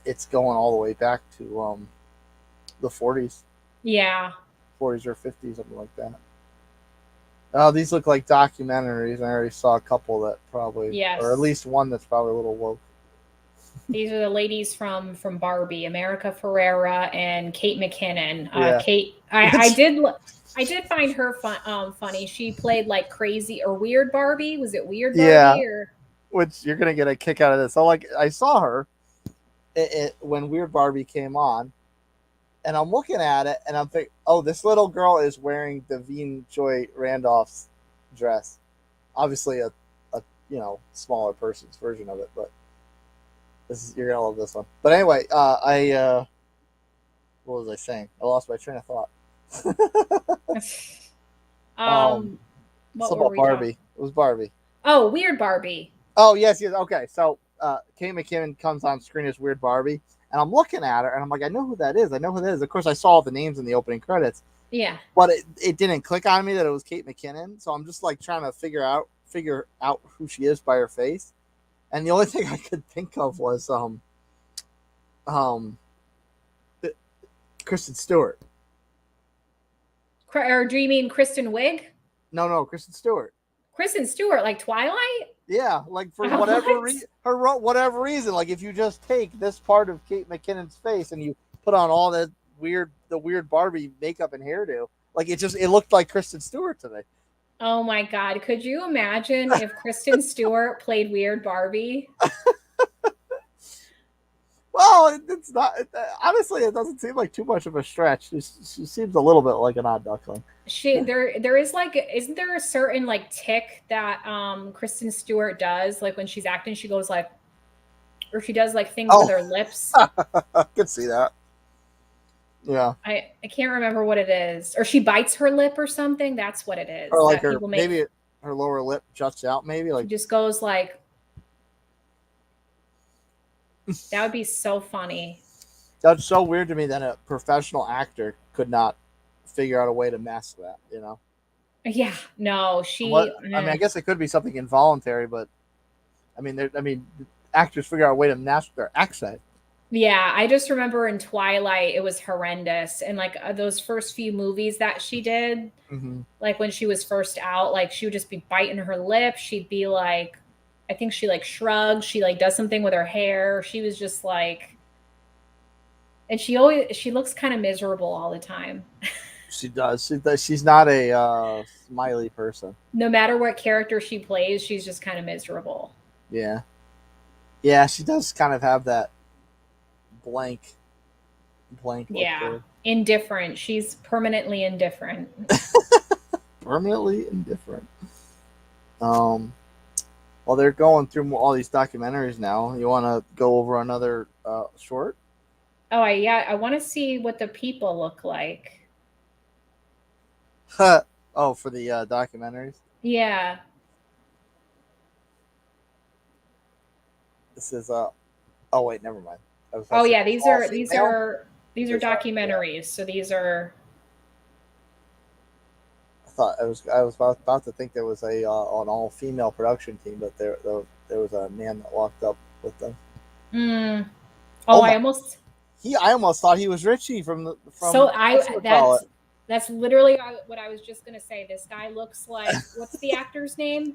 Ibra, better than E. Ibra something. I can't. Richie from the Bear, we'll call him. Yeah, Richie from the Bear. Got a very long. He's got an unusually long name that you would otherwise expect to see from a white dude. I don't even know how to pronounce it. I don't even know what nationality it is. Yeah, which probably makes us feel a little embarrassed because we both like him a lot. Yeah, we love him. This guy really does look like him. Yeah, he does. It's kind of crazy. That's so funny. I saw him in the audience. I'm like, why is he there? Is he like in their row and he has to get out? Like, but why would he be there? He's in their row. Does he have a movie coming out? Like, I literally thought it was him. I mean, if he does, fingers crossed. Like when you think of like certain TV actors that are kind of pigeonholed into doing TV, like they would be great if they could actually get a film gig. Yeah. Yeah. But yeah, so the next short film was Red, White, and Blue. Long story short, this is about abortion. So it starts off with this woman. She's staring at a pregnancy test. Well, so I'm assuming it was also a heavy drama. Yes, yeah, this was definitely a drama. So she's staring at a pregnancy test. She's working in a diner, so she's a waitress, and this woman sees her looking at the pregnancy test. So, she lives in Arkansas, so obviously they're trying to, and I think Samantha Bee was one of the producers, so you know where she falls on the spectrum. So in Arkansas, she gets a pregnancy test. She's thinking about abortion because she already has 2 kids, and obviously she's a waitress, so she's struggling to get by. There's scenes where she's at home and she's trying to like figure out how much money she needs to go get this abortion or whatever. Her husband or the children's father, whatever, is not in the picture. So she drops off her son, the younger child, with a friend, and she takes the daughter on a road trip up to Chicago. So you got red state, blue state, with who's states passing abortion laws or right or whatever. So they're going on this road trip, and on this trip, they're having the bestest of times. Like they're going on merry-go-rounds, and like the whole time it's like, well, we really can't stop. We're tight on money. We're tight on time. That sort of thing. But they're having the grandest of times on this trip, right? They're singing along to songs in the car. She winds up telling her that they don't really have the money to go to go on the merry-go-round, but she winds up letting her on it anyway because the mother kind of flashes back to when the little girl was very, very young, and she was on the merry-go-round as well. So they're kind of setting you up to think like, maybe she's not going to go through with this because she remembers, having, this little girl when her daughter was young, and the fond memory she has. Yeah. And then they get to Chicago. They get to the abortion clinic, and and she says her name, to the girl, the woman at the front desk. Yeah. And she said, "This is kind of emergency, blah, blah, blah." It's like, "Where are you from?" "Arkansas." It's like, "Well, yeah, you and everyone else from that state." Blah, blah, blah, blah. So, they kind of, so, and she says her name, and she asks for a birth year, and she says a very recent birth year, like a birth year that's not clearly the mother's.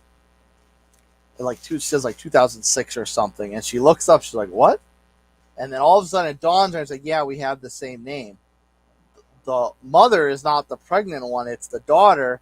And then they do this flashback where she came home from the diner late one night, and there was a break-in, and the daughter was raped. Oh my God. Yeah, so it wasn't the mother's pregnancy test after all, it was the young girl's pregnancy test. Oh. Yeah. So it was kind of this, you're kind of like following along with the film. Man. Okay. And then Plot all of a twist, sudden, yeah. there was a big old plot twist at the end. So I'm like, all right. Like, I can kind of see what Samantha Bee's trying to do here, but it kind of gets to the end. I'm like, all right, I'm not as upset by this,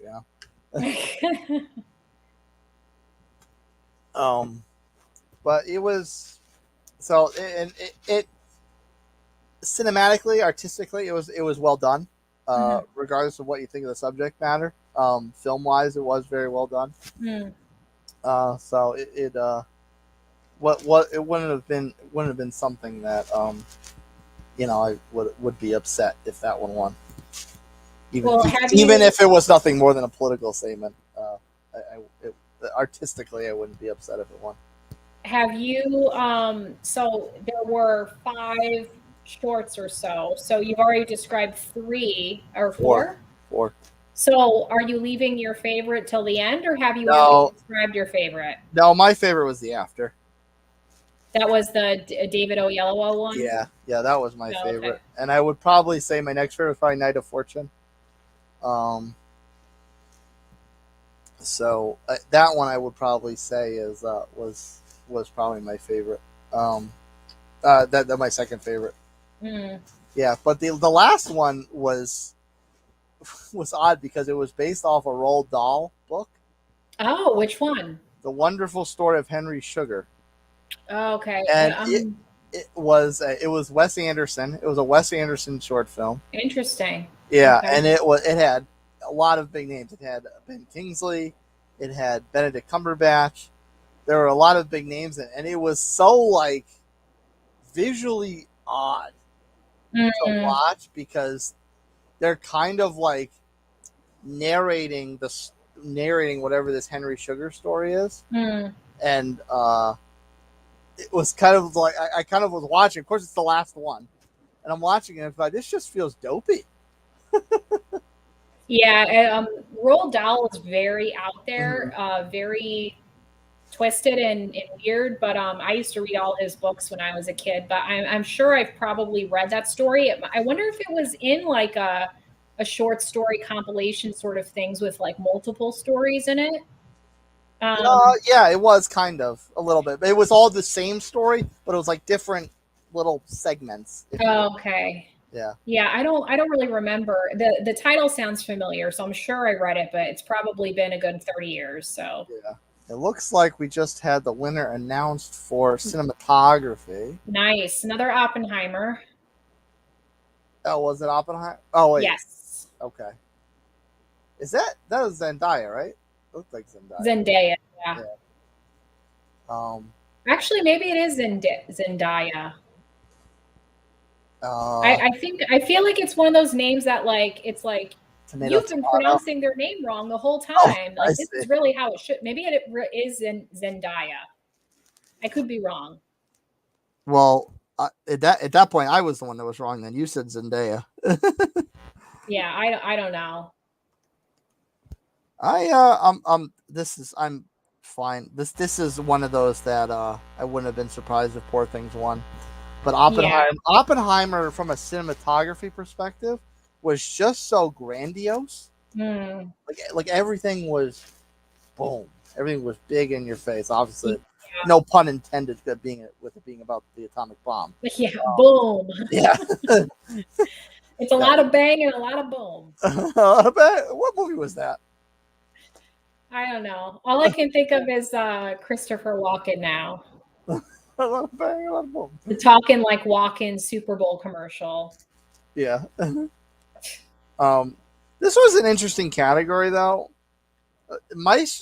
Maestro, I don't necessarily get as far as top cinematography because it was very like interpersonally shot.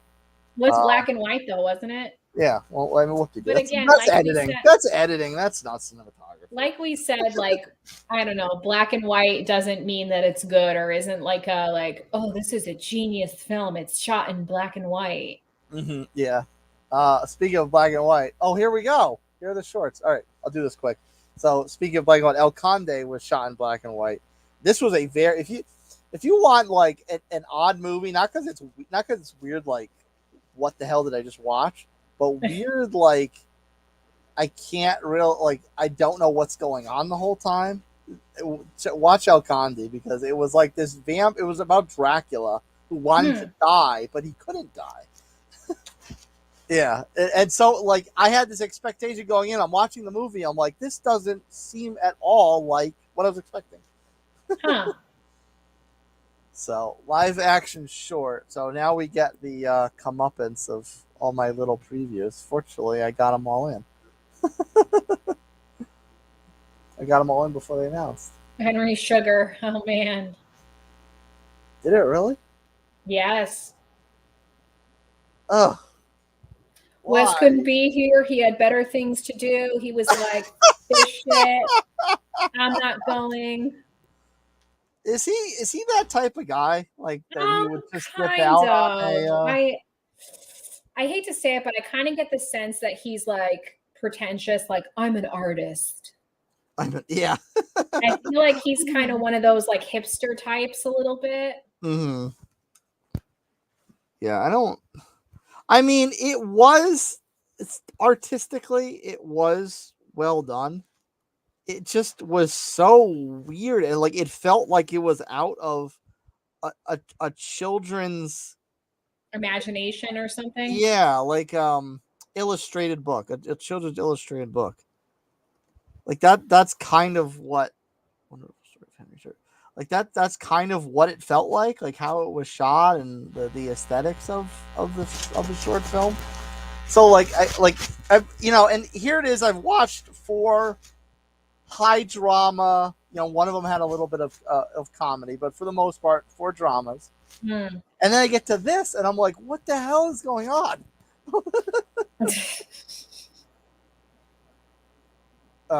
Yeah, that one I don't know. I get it because it was artistically well done, but that is kind of funny that Wes Anderson didn't show up. Yeah, I'm guessing he's just like, oh, it's just an award. Like I don't think anything of these awards. Yeah, that just shipped him. It's not a measure. If you go into his house, it's probably sitting front and center on the mantle. Yeah, but I kind of get the sense that he's like, oh, it's not a measure of my excellence. Like, he's an artiste. Pretentious. Yeah. Yeah, I could see that. Is that it? It seemed like that was very quick. The song? Yeah, and this song I was looking up, it's Diane Warren, who is a very popular ballad songwriter. Mm-hmm. She writes songs for Celine Dion, Christina Aguilera. She's written a lot of songs but it was performed by Becky G, and it was from a movie called Flamin' Hot, and I don't even know what that is. Do you know what that is? Oh, you know what? This was another one, like with the creator or creation, whatever it was. Like I saw it on Hulu under the list of Oscar nominees. Oh, okay. And I was like, what is that? I don't recognize that at all. That was another one. It said Flamin' Hot. It was on Hulu. What is it about? Do you know? I have no idea. I didn't read the bio because I had no idea what it was. So I was like, this can't be an Oscar nominee. But it like the little thumbnail of it, it was this guy standing there with like, he was like throwing up from like a grill, like very animated kind of deal. But maybe it's not about cooking at all, but that was kind of like what the art behind the thumbnail kind of looked like. Yeah, I know nothing about that. Some of these songs are kind of What songs do we have left? Oh, you can tell they're leaving the Ken song until the end from Barbie. Do you think? I mean, Ryan Gosling's got to perform it, right? You think he would? Yes. Oh, you said that. You saw that. Yeah, he is performing it. Okay. Yeah. So I'm Just Ken is the last one, that best original song. That's the last one that hasn't been done yet. I mean, that kind of makes sense because we're getting down to the nitty gritty as far as what's left, and right. They're trying to make people watch. Yeah, and they're trying to make people wait till the end. There's only 40 minutes or so left of the show. So, and you only got the song, score, obviously best picture, best director. That one we did. I kind of feel like best actor, best actress. So there's not much left. They very well might go 20 minutes to a half an hour over.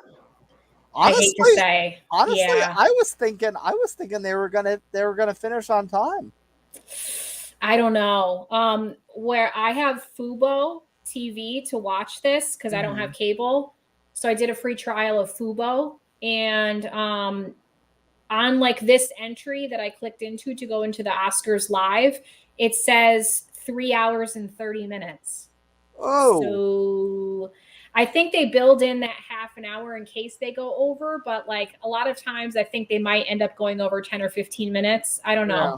Hopefully it doesn't run that long. That's got to be a lot of commercials they have left to run then, because we really don't have that many categories. No, it's gone very, very fast. I can't believe we're like we've got 2/3 of the way through, more so. Yeah. We've just got the big ones and the two musical categories. That's all we got. Really, that's because they only did best supporting actor. Oh no, they did best supporting actress too. That at the beginning. That was right. Yeah, they did that right away. That was like right after. I mean, we started a little late because we were just kind of watching. Okay, is Jimmy Kimmel going to be obnoxious? Yeah. Or whatever? And then so we start the show, and then Jimmy Kimmel's like walking away. It's like, oh, let's announce a category. I'm like, really? You know what else they might have? The Oscars. I believe is it the Hollywood Foreign Press, the Association of the Oscars. They might have someone come out and talk. Give their spiel. Oh. Also, in Memoriam.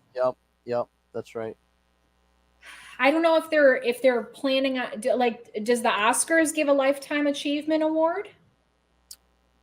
They have in the past. I don't know if that's formatted for this year. I wonder if if there's something like that. That's that could be. But yeah, they definitely. Yeah, you're right. They definitely haven't done In Memoriam yet. Yeah. And I guess. Oh, best director. We're still. Yeah. That's one of the big ones. I consider that one of the big ones. And best original score. Did they already do that one? I don't think so. No, I don't think they've done either musical category. And they're going to have to do best original song after the last performance, which I would imagine they probably announce it after Ryan Gosling sings Ken. Right. I would think that would probably make sense. That would be a good transition to that. They just ran a little bit from American Fiction, and now someone's coming out to. Oh, it's just Jimmy. Yeah, they do have best sound too. They didn't do that one either, right? I think that's it. Yeah. So there's a handful of awards left to give away. There's the potential additional segments that we might see. Well, that we will see. In Memoriam, definitely. I don't know if they'll have a spiel from the president of the association or whatever. Yeah. What's this? He changed jackets, and now he looks like a Louis Vuitton bag. It's like a... What color would that be? Salmon? Shiny salmon? It's not real salmon, but that was actually a funny joke he made about Wes Anderson. He said he couldn't be here. He was at home making a diorama made of corduroy, like accurate, right? Yeah. I'm assuming his team wrote that joke, though. I doubt he wrote it. Yeah, I don't. Jimmy Kimmel doesn't come off as naturally funny. I think he relies on his writers a lot. What do you think about this guy, John Mulvaney? Do you think he's funny? Oh, that's who that is. Yeah. He has a weird haircut. He's got like longer hair now. I don't. Yeah, kind of a douchey haircut, if you ask me.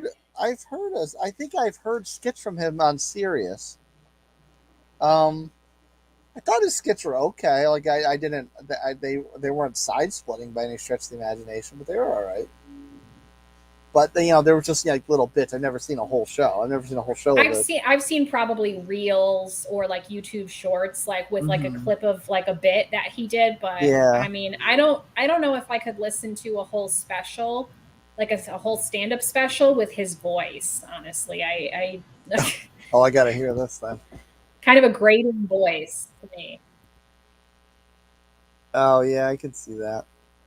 He kind of has a voice like this. Yeah.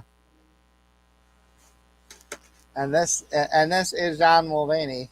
Yeah, I know. Reading the 6 o'clock news. He's got the all black tuxedo too. Yeah.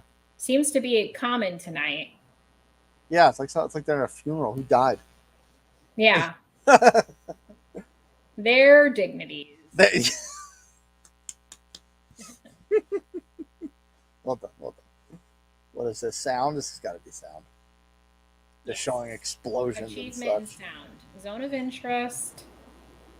Creator. Mission Impossible. Oppenheimer had good sound. I will say that, especially that scene that they showed when he was announcing the the success, if that's what you want to call it, the bomb dropping. Right. And like he's talking, and all of a sudden it goes, like super silent. Yeah. That scene I thought was very well done.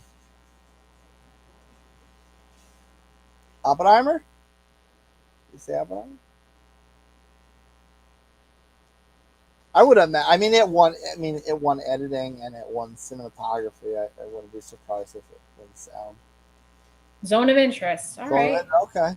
That's fine. Right. That's fine. I stand corrected. Yeah. Now that's okay. That's okay. Now I got to see it.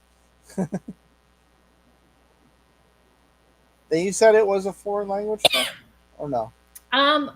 Maybe I'm wrong. I swear I looked it up, and when I was trying to decide whether to watch Anatomy of a Fall or Zone of Interest or Past Lives, or there was a few I was looking into, I thought that one was foreign, so that's kind of why I put it on the back burner. Mm-hmm. Not that I mind watching subtitles, but I was like, okay, this is one I can't like screw around on my phone and get distracted. Like, you just can't do that, or else you have no clue what's going on. No, you'll miss an entire plot of the film. Yeah. Yeah, and that's kind of my rub with subtitled films is that it's got to grab me.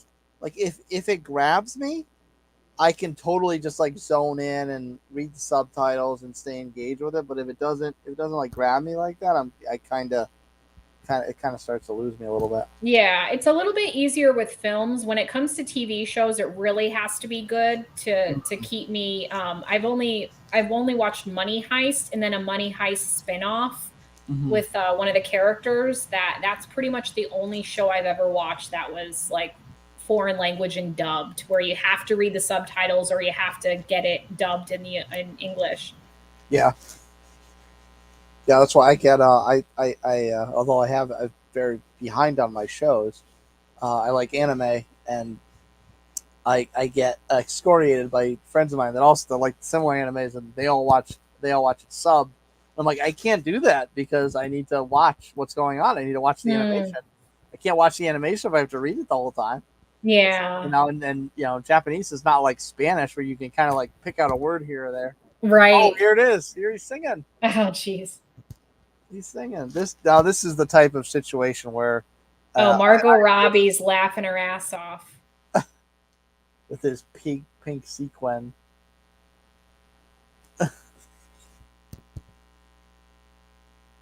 Turn that up a little bit. Oh yeah, it's Mark Ronson, who is one of the co-writers of the song. Mark Ronson is a brilliant music producer, music writer. Ah, okay.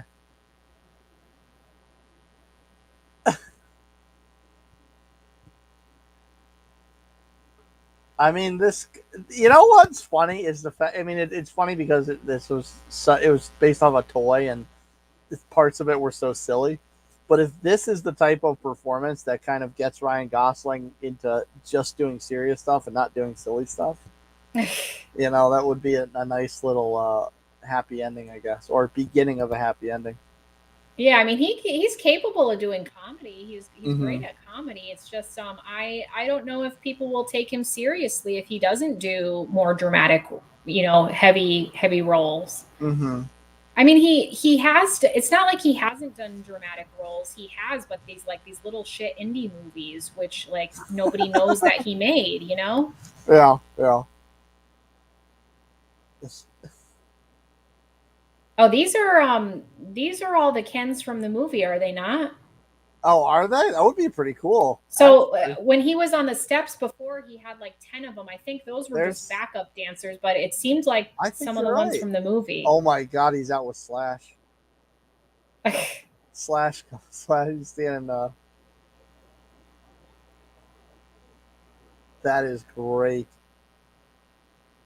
Yeah, those actors were Kens in the movie. They definitely were. I recognize the Asian one. I recognize the light-skinned African American fellow. Yeah, I recognize it. Once you said it, I started to look and I recognized them. I was about to say Slash never ages. He always looks the same, but then I saw his face a little more closely, and when he was 25, he still looked like he was 60. Yeah, he still is.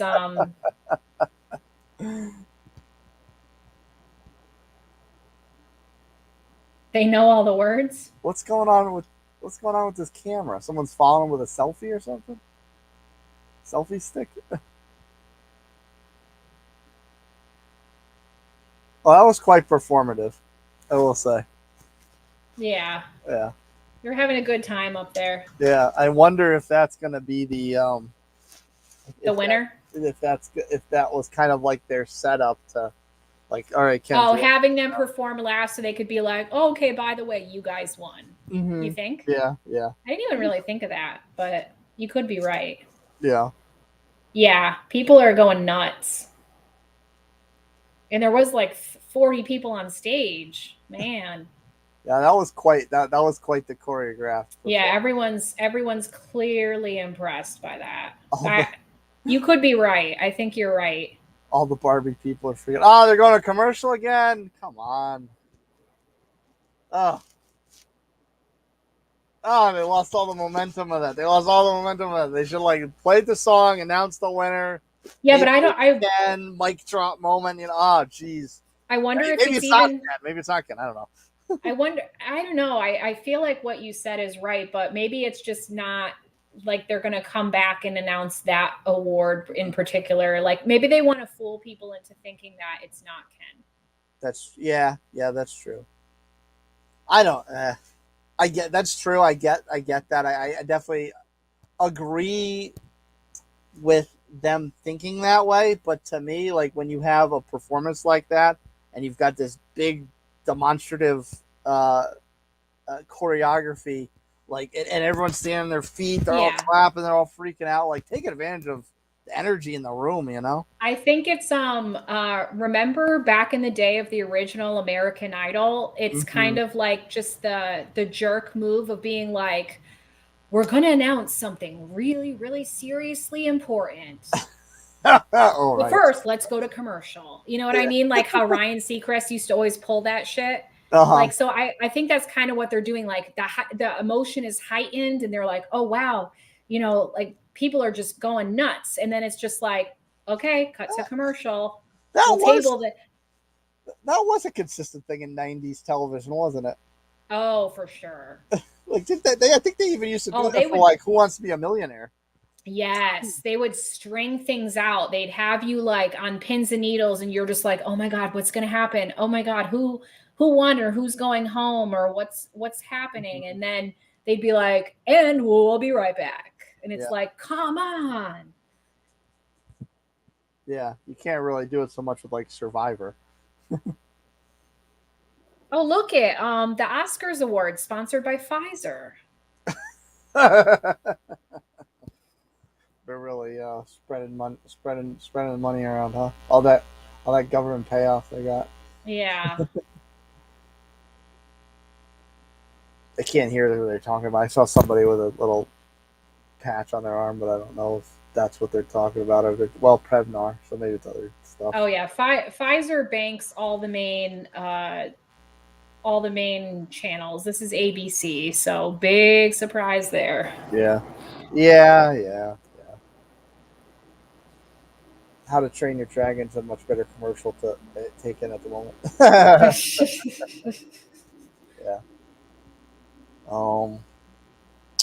Yeah, so we got to get to that and original score, which American Fiction, Indiana Jones got thrown in that one.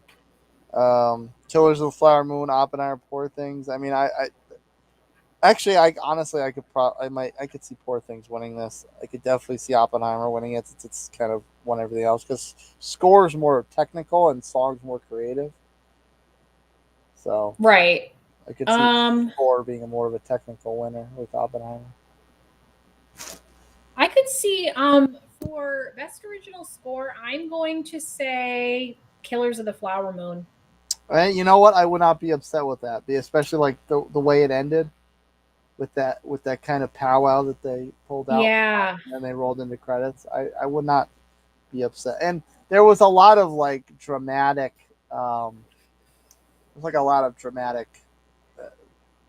instrumental throughout the film too. Which I think that's what we're getting to right now. Actually, I think they're rolling right into score. What do you think for best director? I'm kind of pulling for Christopher Nolan. I think he should be the favorite. I mean, honestly, if Killers of the Flower Moon was shorter, I think Scorsese would have something to say about it. But it just being so long, what did you really direct? What did you really cut when you made a 3-hour movie? Or because I guess Oppenheimer's a 3-hour movie too, but it didn't feel like a 3-hour movie to me. I mean, it's actually the Golden Globe. That was the female director of Anatomy of a Fall, correct? Didn't she win? Oh, did she? Oh God, she's. So I think she's the only female nominated, so she might sweep it again. Yeah. Okay. I mean, I think I'd be okay with that. Yeah. Yeah, I mean, and you know what? Directing, I could almost see as kind of the opposite of editing. Like if they picked one film to win editing, they picked the opposite to win directing. They obviously in the whole process, those directing and editing happen at completely different times, right? But they're kind of similar as far as storytelling and flow of a film. Yeah. Who is this? I saw her, the girl in the pink dress. I saw her at the beginning of the show. That's Ariana Grande, and it is. Oh, okay, that's why I recognize. And I think the woman next to her they're both from the new what's that movie? Wicked. Whatever big movie they're in, I think they're both from that. The film adaptation of Wicked. Okay. Yeah. Okay. Now, yeah, I knew what it was. Maybe it's because she didn't have the What is wrong with her hair's colored differently. She's like, they're known for excellence, and like, why is she talking like that? Very high pitched, prissy kind of. Like she literally changed her voice completely. Mm-hmm. Yeah. Oh yeah, score. Oh, I kind of like this effect they're doing with the piano keys. I like this. Score.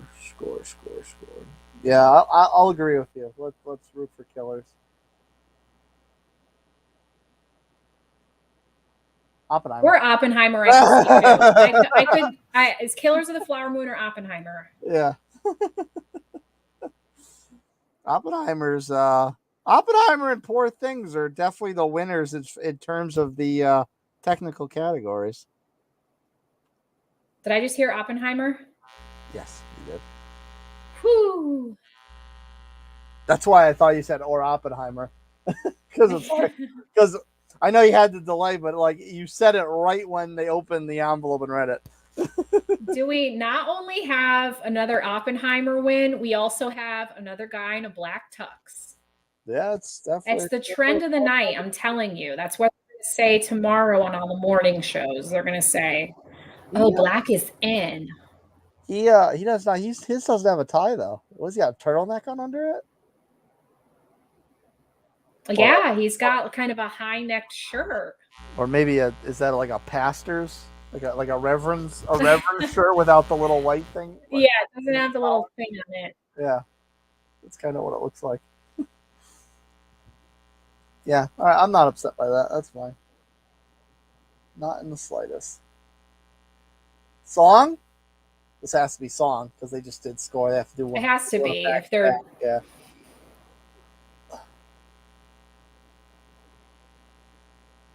It's 20 minutes to go. I don't know if they'll hit 10:30. They might not end on time, but I'm gonna say 10:15. Yeah. Billy? Oh Billy's... yeah, Billy won the Golden Globes, didn't she? Yeah, she did. She did. What was that? What was I made for? Yeah, so Barbie actually had 2 songs nominated for Best Original Song. Mm-hmm. So think of it. If you're 2 out of 5 or 2 out of 6 songs, like you have more chance of winning for sure. Right. And I kind of like Billie Eilish's outfit in this one better than what she wore to the SAGs. She was Pinocchio looking thing. She was performing in a different outfit, but I think like her makeup looks like gorgeous tonight. Normally I'm not a fan of like her hair and her nails, and she's always got something weird going on, but she looks really pretty tonight. I think her makeup is really well done. Very natural look. Yeah. I'm a fan of Billie Eilish, but it's just she does have odd stylistic choices at times. Yeah. Who is this guy? This is her brother, right? That's her brother. Yeah, okay. He's like oddly attractive. I don't know why. He's just very nerdy. He's kind of a fellow Ginge, so he is a fellow Ginge.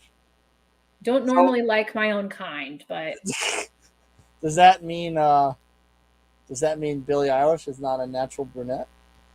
I mean, she has to be because her eyebrows are dark. I think she's a blonde, like a dirty blonde. Oh, okay.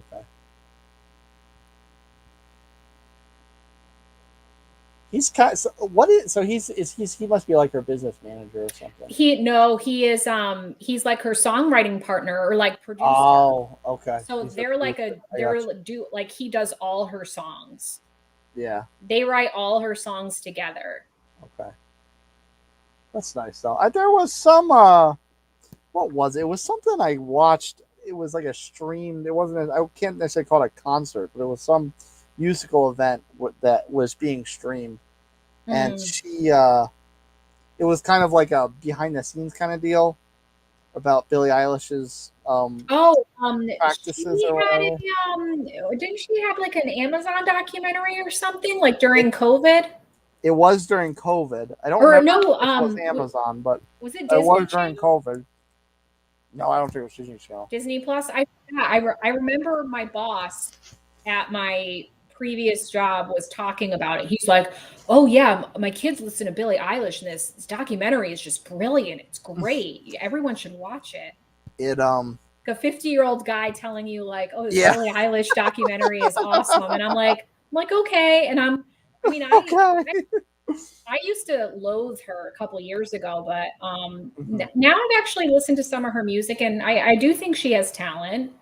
There was one song in particular that always played on the radio, and I don't literally listen to radio, but one song at first that I always heard. Maybe it was like used a lot in media. Trailers and stuff. Yeah, maybe that's why I heard it. And I could not stand this song. Oh my God. And there are other songs.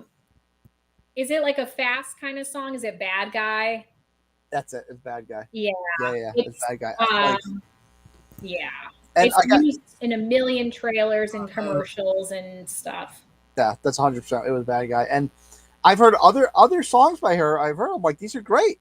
This girl's got, and I mean, Bad Guy, she has a wonderful. I mean, her ranges demonstrate very well. Wonderful voice, but just like the pace of it, the lyrics, I've just kind of let the beat. She's kind of like, no, this doesn't work for me. She's kind of talk singing in that song. A lot of other songs she has on the radio are, I mean, some of her music is quite depressing, but like I actually think she has a great, unique voice. Like you can tell honestly when she comes on the radio, it's like, if it's a song you've never heard before, you're like, that's Billie Eilish. She just has a very distinctive voice. And I think I was kind of getting hung up on the like, oh, the weird outfits, oh, like the weird looks that she's giving, like the dead eyes. Like I was kind of getting up in like the personality that she was putting forth, because she's just like, I don't want to be here, like I don't want to be famous, like I just want to do music kind of like attitude. Yes. She would make a diorama like made of corduroy. Yes. Remember dioramas? Do you remember having to do dioramas God, yes. Oh God, yes. I remember like, making like fake snow and stuff like that, or like gluing like sand to it to make it look like dirt. All sorts of stuff. I forgot. I remember having to make like an ecosystem for a weird, an animal that you created. And I made this like little winged scorpion thing out of two Easter egg halves with, I don't forget what we used for the wings, but his tail, because my mom was a dental hygienist, we used like one of those thirsty straws that they put in your mouth to suck out the saliva. So it kind of curled that up out of the back of the Easter egg for the scorpion tail. Is that like the spit sucker thing? Yes. Yep. Mr. Thirsty. Yeah. I didn't know that's what it's called. Yeah. I don't know what the technical term is. I still, I'm almost 40 years old. I still call it Mr. Thirsty. Mr. Thirsty. I've never heard that. Your dentist was not fun, I guess. No, the funnest name I've heard in the dentist office is instead of scraping so much with that metal tool, they have something where they can kind of like water pick your mouth, and it's called the Cavitron. Oh. But it's this thing, like they say, like some people are like don't want it because like if you're very like it can be kind of like make you ticklish, like ooh, like the vibration. Have sensitive gums. Yeah, but it's a lot better than the like just endless scraping that they have to do when they clean. Yeah. So ask for the Cavitron. Most places usually have it. There's this commercial, and it must have been Publix because it had the Publix P on it. And I swear the male actor, commercial actor, and it looked like that producer, director we were talking about. It looked like Richie. Oh. I'm like, this is odd. Did he do this? Oh, is this in Memoriam? Oh, did we get there already? I don't know. They have the lights down. It took a minute for this to come up. Navalny. Yeah, here it is. All right. So now we there were a couple we forgot about when we saw them doing this for the SAGs. Director Harry Bell. Okay, Harry Bell, I thought he ended the SAG one, and they showed him right up at the front. Alan Arkin.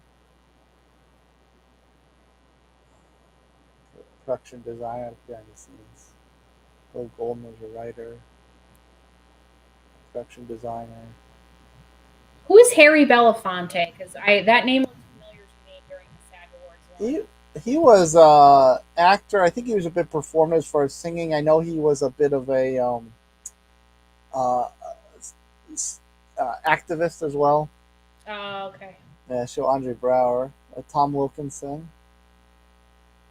Tom Wilkinson, another Christopher Nolan, popular acting choice.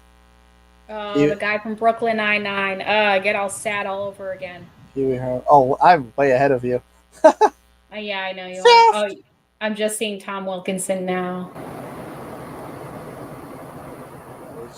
I just saw Shaft and somebody else. And now, now they've, so they put the names on the sides now, and they're interesting.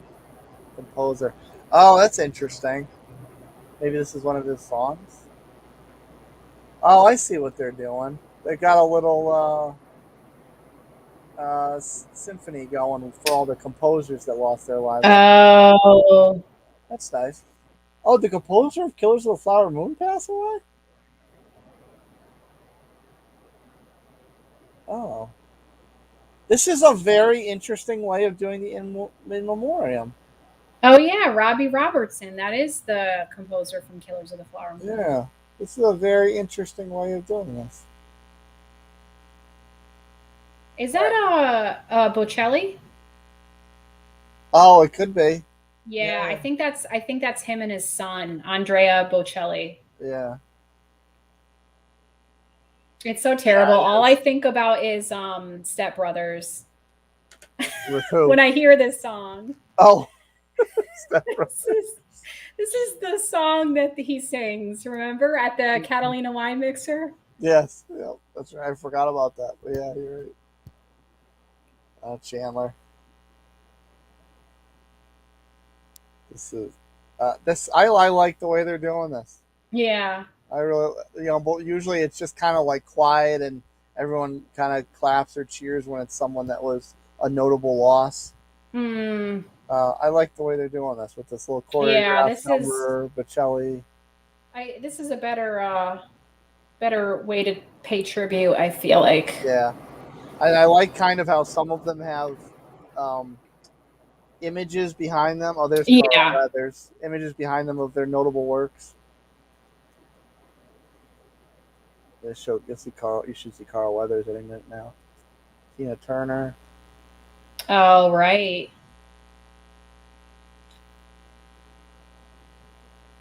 And then they filled up that center circular screen with everyone's names.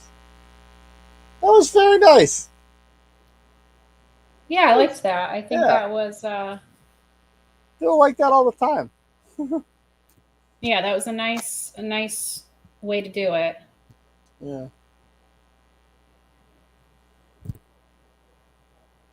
Oh, people are giving him a standing O.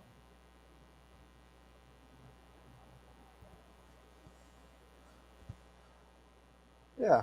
What do we got left? The big ones, right? Picture, directing, best actor, best actress. I think we're all caught up. Yeah, I think they usually leave director till the end. The director might be right before best picture. Correct? I think so. I think you're right.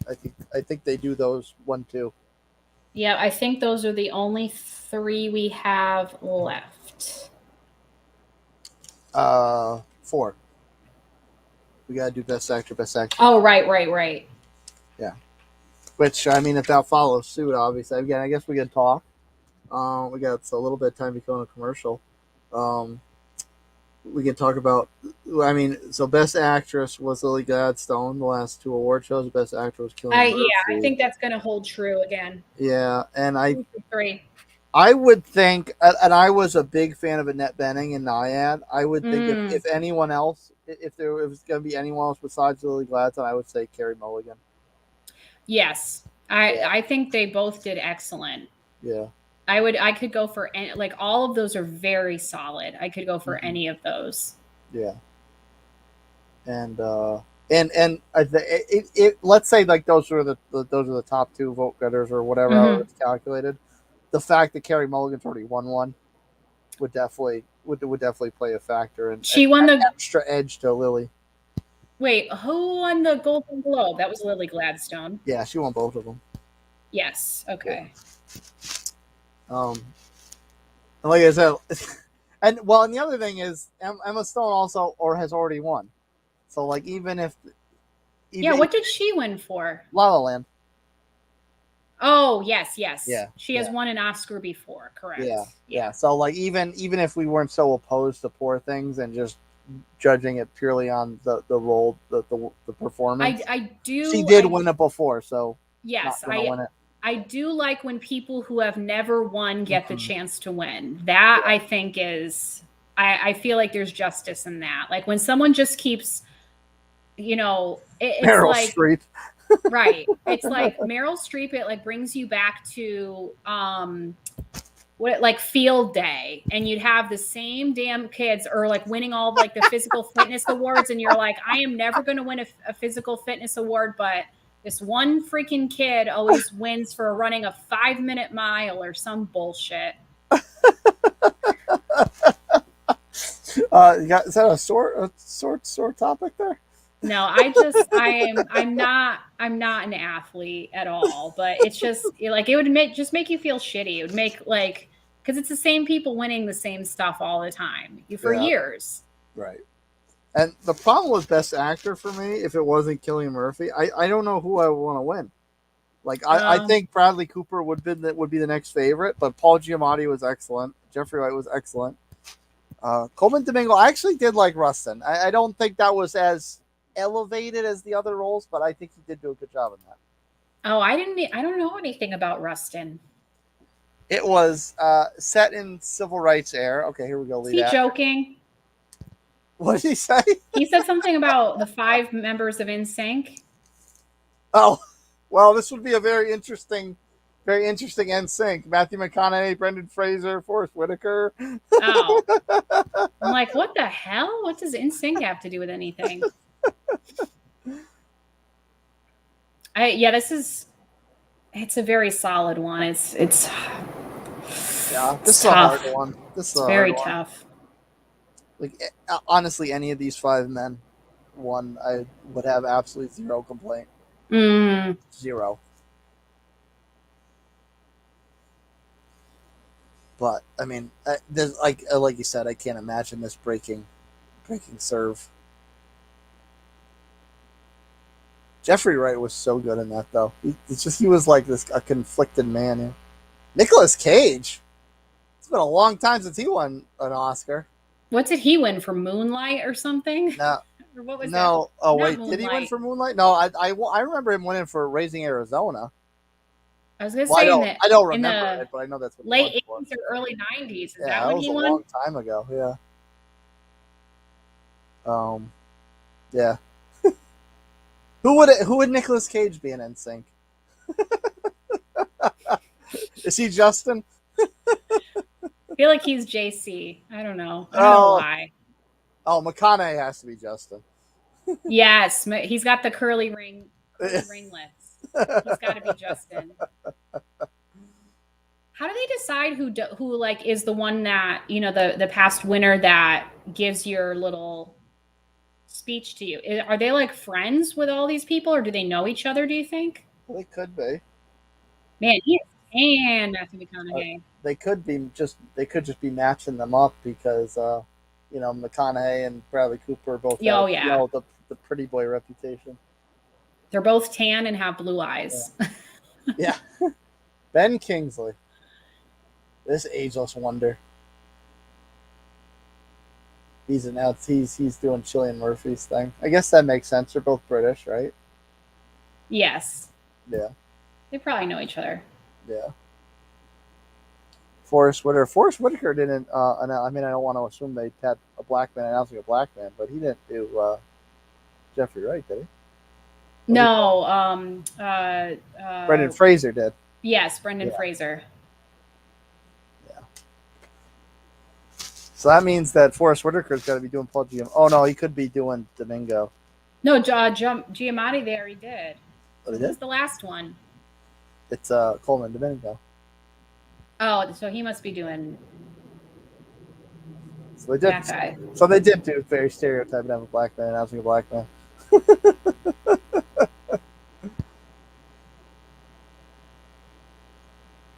Yeah, it was a very good role he did, though. It was the civil rights. It was a civil rights timed film, and so not only is he obviously a black man going through the civil rights era, but he's also gay.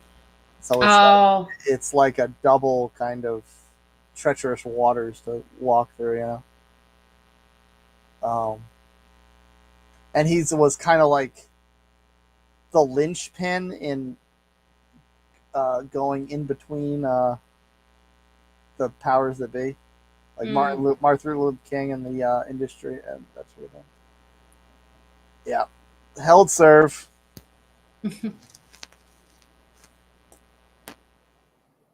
Yeah, it's no surprise. I'll turn this up a little bit so I can hear his speech. Yeah, no surprise there. Yeah, and I wasn't really like a fan of his performance early on, but as the film went along, he kind of got better and better. Like his portrayal got better and better as it went along, if that makes sense, you know.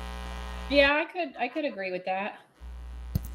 Like before, he was just kind of like that philanderer playboy type. I still just think it was a weird casting move to cast him. And then, I mean, maybe there was an age gap with the real couple, but Florence, what's her Florence face? Pugh, yeah. Florence Pugh, for like, they have a 20-year gap between their ages. Like, was that the case for the real life couple? I don't know. I just felt like it was a very awkward love match. She was also only his lover. Emily Blunt was his wife. True, but I mean, maybe I could be wrong. Maybe like the real life couple, there was an age gap like that. It could be.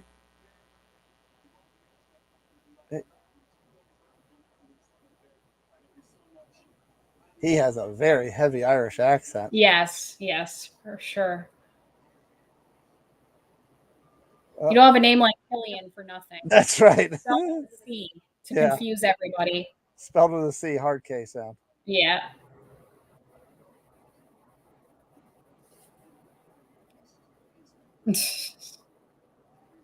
Yeah. That was a good speech. Good accepted speech.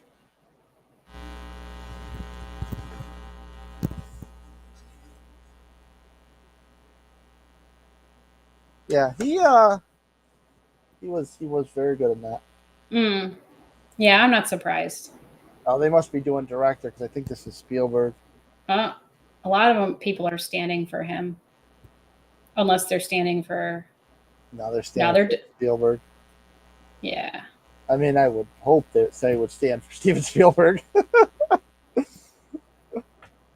Maybe they saw him coming out before. Yeah. Well before. He directed Schindler's List? Yeah. Why did I not know that? I did not know that. Schindler's List, E.T., Close Encounters. I know some of his famous movies, but I didn't know that one for some reason.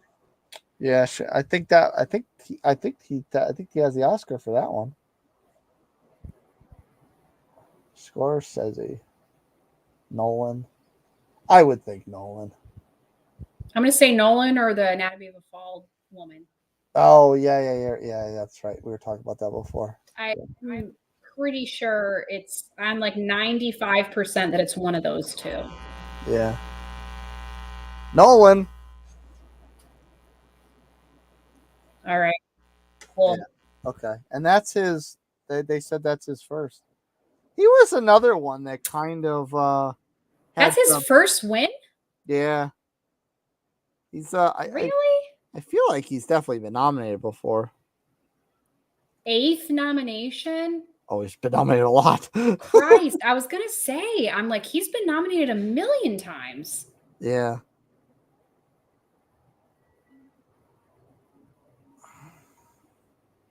Well, that's good. I could go for someone to win their first. I like that. Yeah. He looks like he's kind of emotional, actually. Yeah. Which I mean, I don't blame the guy. I always love the kind of like dark theme to his movies. His movies always have a dark theme to it. Kind of just ones that make you think. Yes, very cerebral. They're like not what they think, not what they seem. Yeah.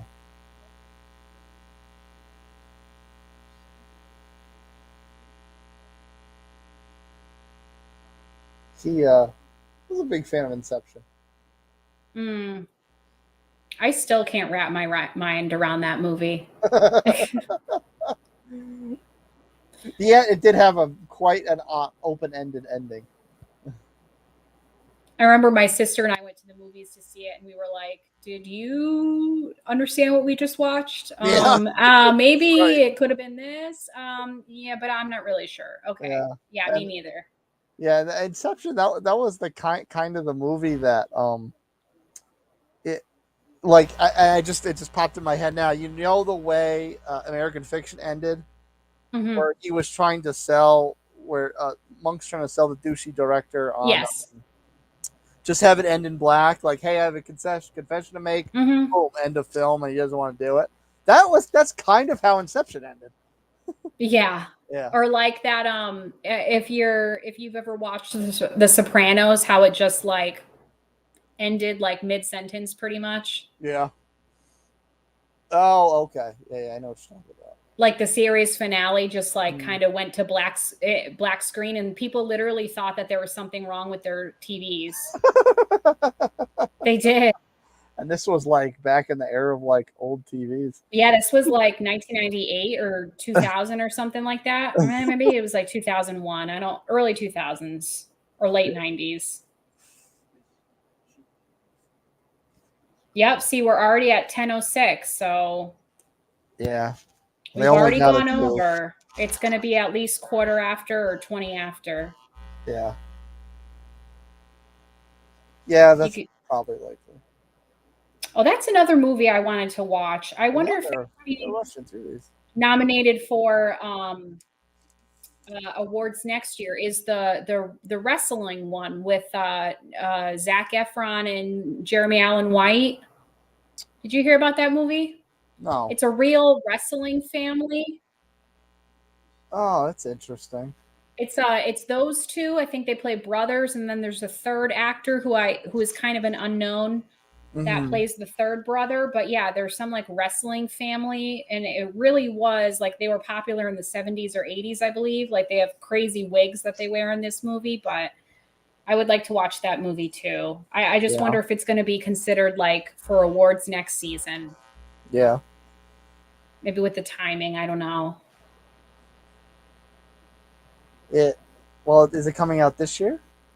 No, it already came out. Well, so it's still fall in. People might forget about it. Yeah, I don't know. I thought that, people were talking about how good it was. I could be wrong. Could be a total stink bomb.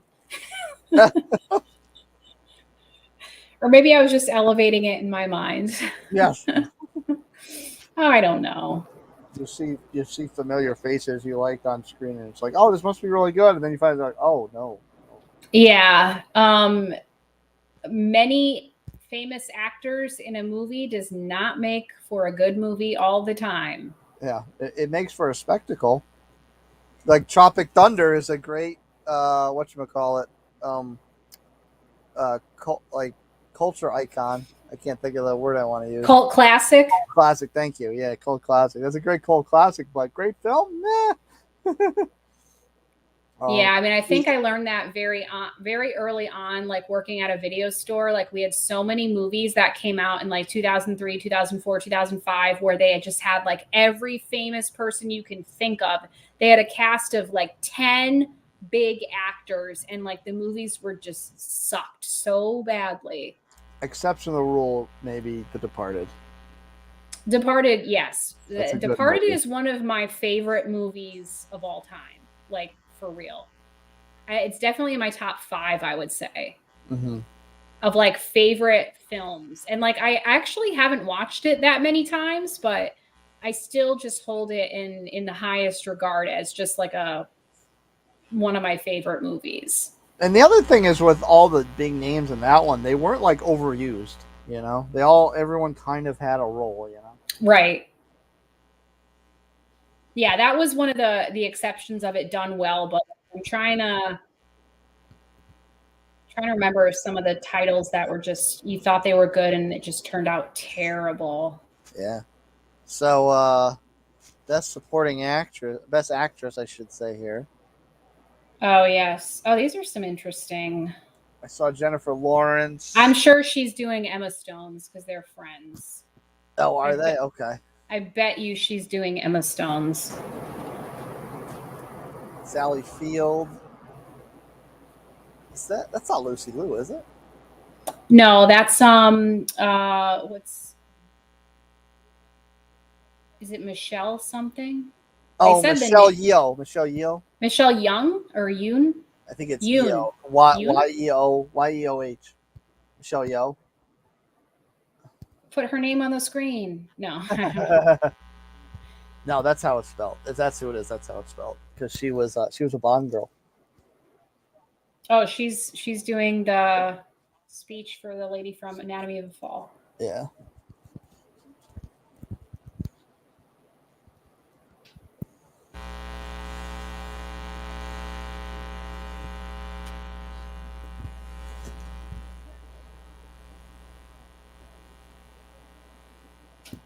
I can't remember. I don't know what Sally Field won for.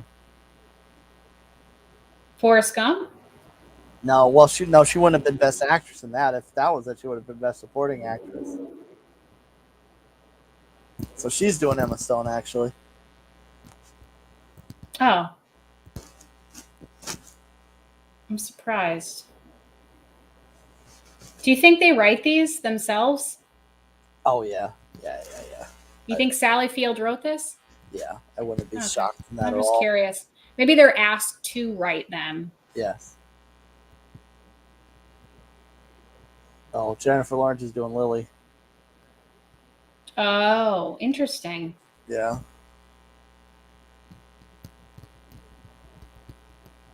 That necklace is just visually captivating.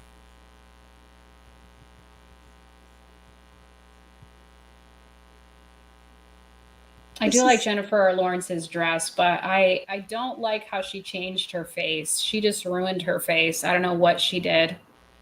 I didn't know she did it. Yeah, I didn't know she did anything to her face. She's kind of looked different for a while. I don't know if she got Botox or she got something. I remember having like a very round face. Yeah, I don't think it's a case of like just getting older and like your face shape changing. I think she had something done because she doesn't look the same. She's not old. No, she's younger than me. She's like 32 or something. Yeah. I don't know if she's that young, but 34 maybe. I could be wrong. 34. We'll say 34. Yeah. Charlize Theron. I don't remember what she won for. I remember her winning. I don't remember. Monster.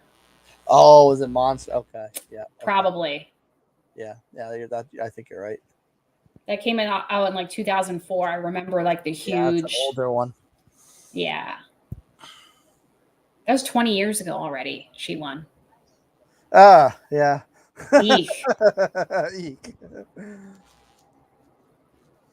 I don't know who that is announcing Carrie Mulligan.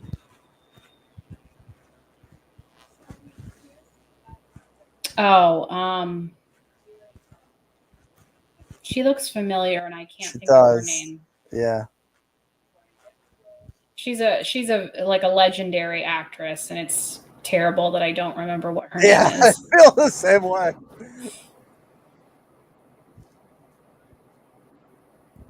She was excellent in Maestro. Carrie Mulligan. She was, man. Yeah. She put up with a lot of shit. Yeah. Who put up with more shit? Leonard Bernstein's wife or Oppenheimer's wife? Oh, jeez. That's a toss-up. Lily. Wait, no, Emma Stone. What? Seriously? Holy cow. Where did that come from?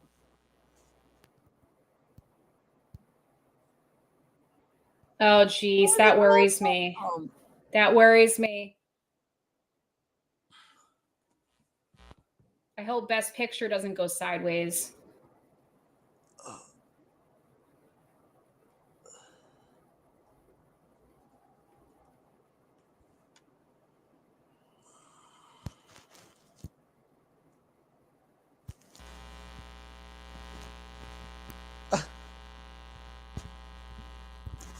What, you have a problem with her dress?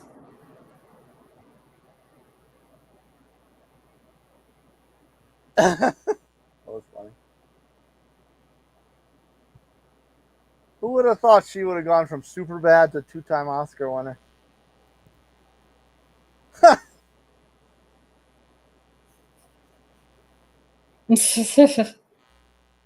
Busting a move during I'm Just Ken. Yeah.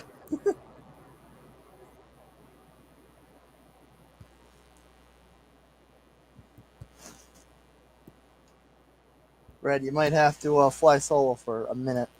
All right, yeah, go ahead.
Ugh.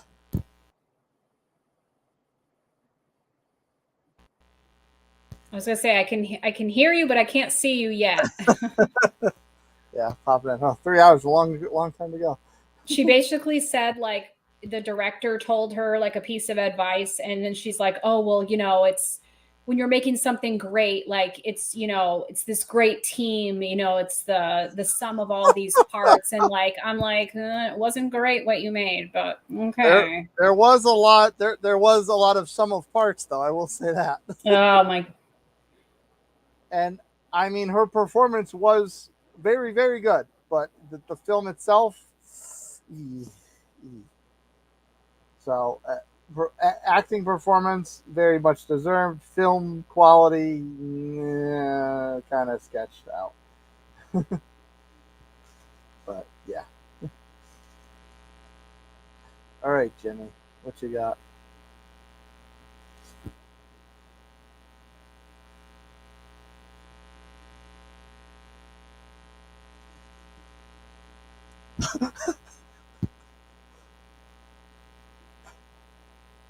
Sloponopolis. I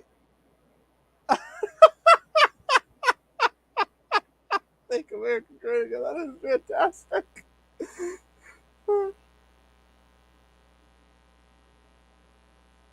Oh, I hope that really was a tweet from Trump. I hope that really was a tweet from Trump. That's something he would say. Yeah, you would say George Sloponopolis. He is the master of nicknames. Oh yeah, insults. You know what? If that's the most political the Oscars gets tonight, I'm okay with that. But I feel like that's not even relevant. And how do they find a way to just like talk about something out of nowhere? That's you know what I mean? I think they were kind of doing a mean tweet. What you know? What Well, was yeah, the yeah. segment? That's What a was, bit that he does. it was a Jimmy Kimmel mean tweets. Is a Yes, Jimmy Kimmel reading segment. reading Yeah. people reading mean tweets about Yeah. themselves. So I mean, I kind of it was kind of like a little break before we get to Best Picture. And I kind of like how he was willing to read a mean tweet about himself. Yeah. So I get it. I get it. I'm okay with that. I mean, I don't think it's real, but It was. It can't be real. There's no way. No. That would be way too big of a coincidence that Donald Trump tweets something. But Trump would Trashes say Jimmy that Kimmel. Jimmy Kimmel is a loser. Yeah. I'm sure like he would echo all of that. Replace him with another washed up ABC talent, George Yeah. Sloponopolis. Yeah. I get it. Who is this? Al Pacino. Oh, it is Al Pacino. Oh my god, I didn't even recognize him. Holy cow. Has he aged? That's great. This is a great intro for Best Picture. I think Robert De Niro and him both had, well, their partners both had kids recently, and they were both in their 80s. I'm pretty sure Al Pacino and De Niro. See, it's not just Bradley Cooper and Leonardo DiCaprio. Yeah. These guys do it too. Yeah. Is he gonna? Oh, I guess they probably don't because they should. Is it Oppenheimer? They're not going to review them or anything? Wait, what? Wait a minute. Oh, no, okay, Nolan's walking out. Okay, so. Okay. All right. We avoided that bullet. Oh, good. Can you imagine? It's kind of weird how he said it. He said, "My eyes see on Oppenheimer." Like, and so I think people were like, "Does what?" Yeah, Like he didn't say like, "And the winner is Oppenheimer." Like, yeah, it almost felt like it was a. It almost felt like it was a not Moonlight. Yeah, it was Moonlight when they were. Yeah, Moonlight in La La Land. Yes. Yeah.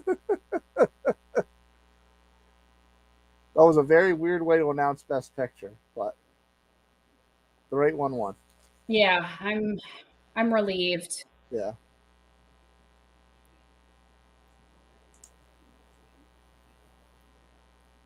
Yeah, I mean, it is the grand tamale of the night.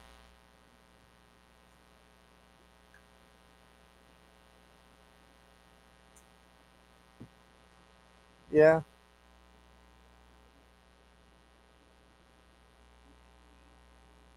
So he's holding both of them. Nolan's holding both of his director one too. I'm sure they're heavy. They probably do have the Oscar probably does have some weight because it's got that big base to it. He's holding them down low. I'm sure they're heavy. Yeah, and most of the time they do like what she's doing, where they hold it with two. They support the award underneath, and they hold the statue itself. They probably do have some weight to them. This guy taking a video of his pink cell phone case. Although I'm all for flashy cell phone cases. Be different. Stay out of the crowd.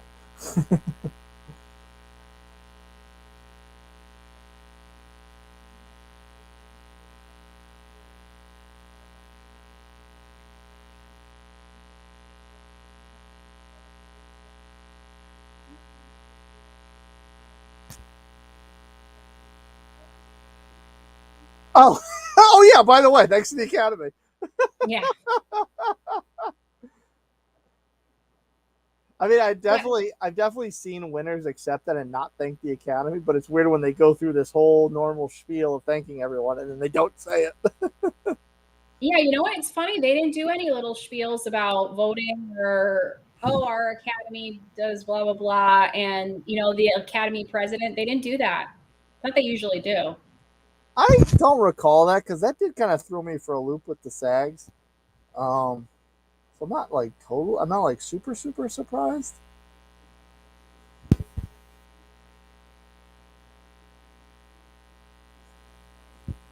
Yeah.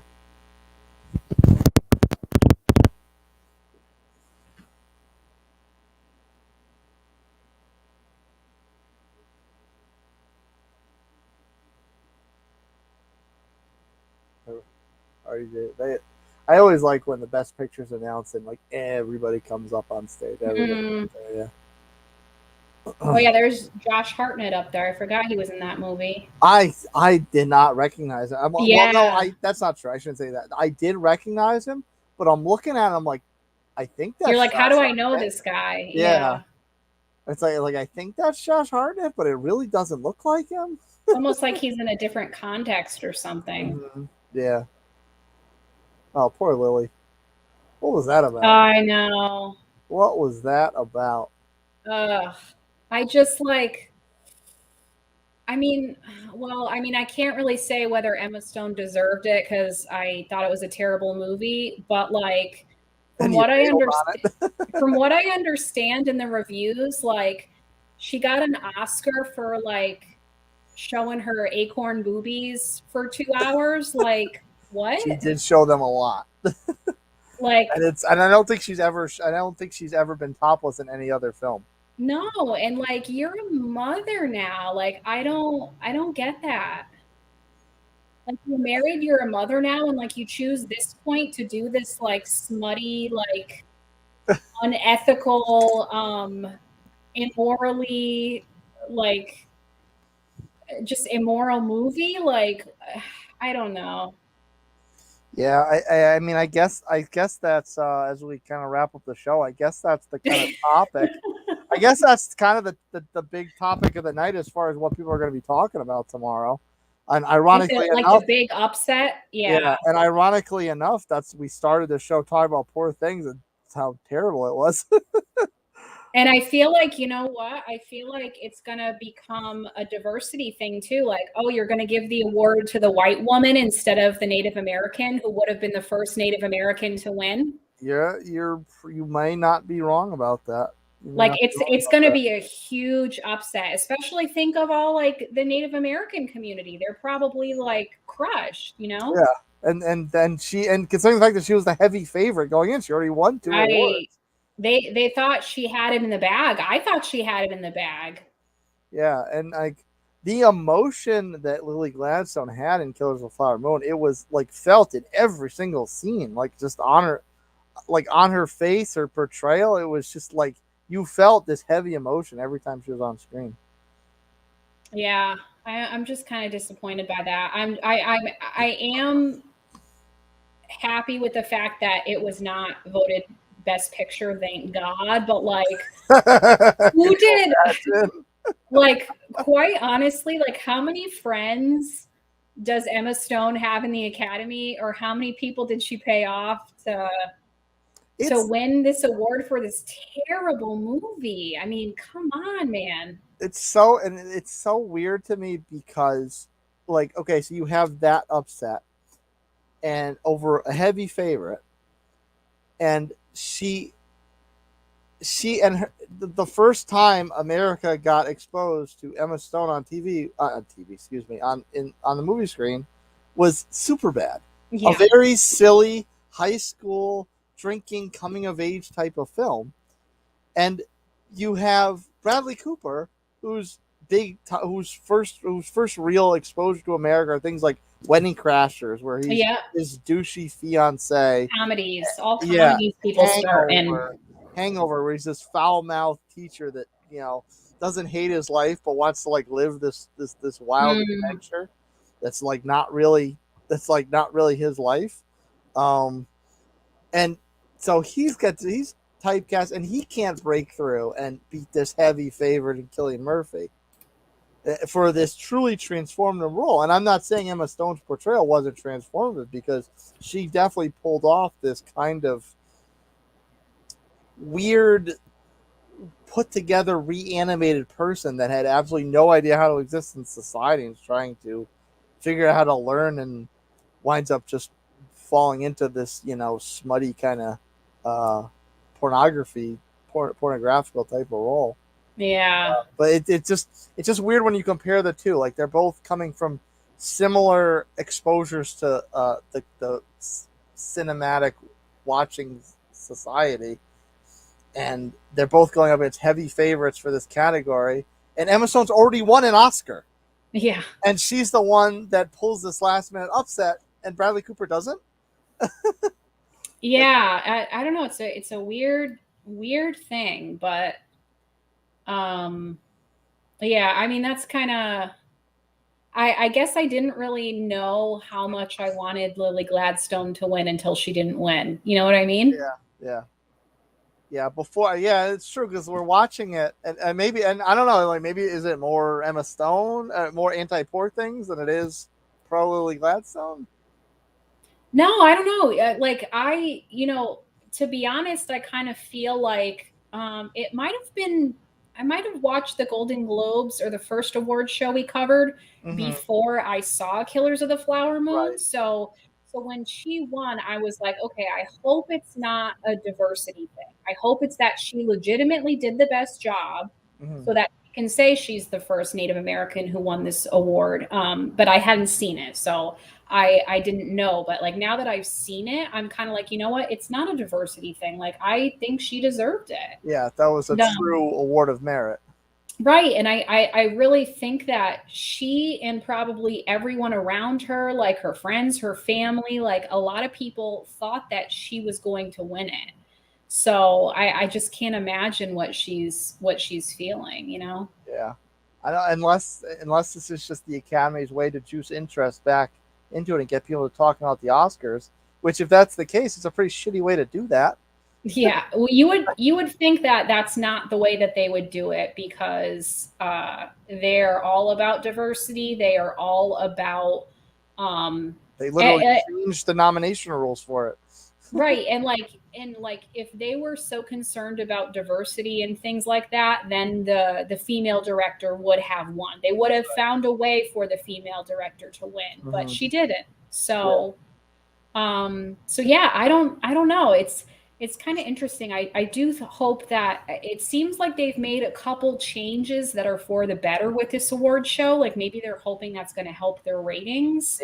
Maybe they realize this whole overcommitment to DEI was a bit of a mistake, and they're trying to walk it back. That could be one of the things they're trying to walk back. I mean, there was that huge uproar with the Barbie director not being nominated. People were outraged about that, and they weren't really sorry for it. Yeah. Which why should they be? Why right. should they be?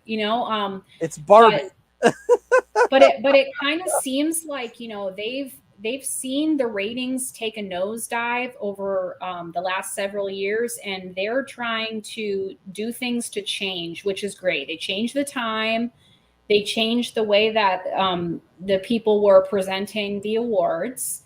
They made a couple changes. So next year, I hope that we see them on streaming, because from what I heard, there were rumors that up to 2 weeks before the Oscars, they were having trouble selling ad space. So think of it. If you do it like the SAG Awards did it on Netflix, like, yes, you can have ads after that, but you don't have to broadcast the initial you don't have to broadcast the initial broadcast with ads. So, I mean, you don't have to find, as many companies to cover the ads. So I feel like that's a smarter decision, but I'm assuming Netflix charges, to have these award shows streamed on. Yeah, so absolutely. It's probably a pretty penny, but honestly, I think they should do that. If they were smart, that's the next change that they would make. But overall, I didn't think the show was too bad. So, I mean, I'm generally happy with what this year's show turned out to be. Yeah, which that doesn't always happen. And they did have a little bit of an experiment. I noticed when I was finishing up a couple of films this afternoon, they were doing a 6-hour pregame show of sorts on Hulu, like leading up through the red carpet. So maybe that's kind of like a test space for an eventual streamed Oscars. Yeah, you know what? I have this Fubo thing, and earlier today was just checking to make sure. I'm like, okay, I got all my tabs open, I got my Fubo open so that I can just refresh and the Oscars will come up. And so I was like looking on the homepage of Fubo, and they had like live on the red carpet, and they're like, we're live now. And I'm like, it's 2:00. Like, yeah, what are you doing? Doesn't start until 7. So like there are people arriving this, like, I know that there are awards or other things they give away prior to like the televised ceremony, right? I think that's how they do it with all major award shows, whether it's movies or music. But yeah. I just thought that was crazy that the red carpet or the pre-show was like 5 hours. I just didn't understand that. A little bit. Well, speaking of changes, we're not changing anything.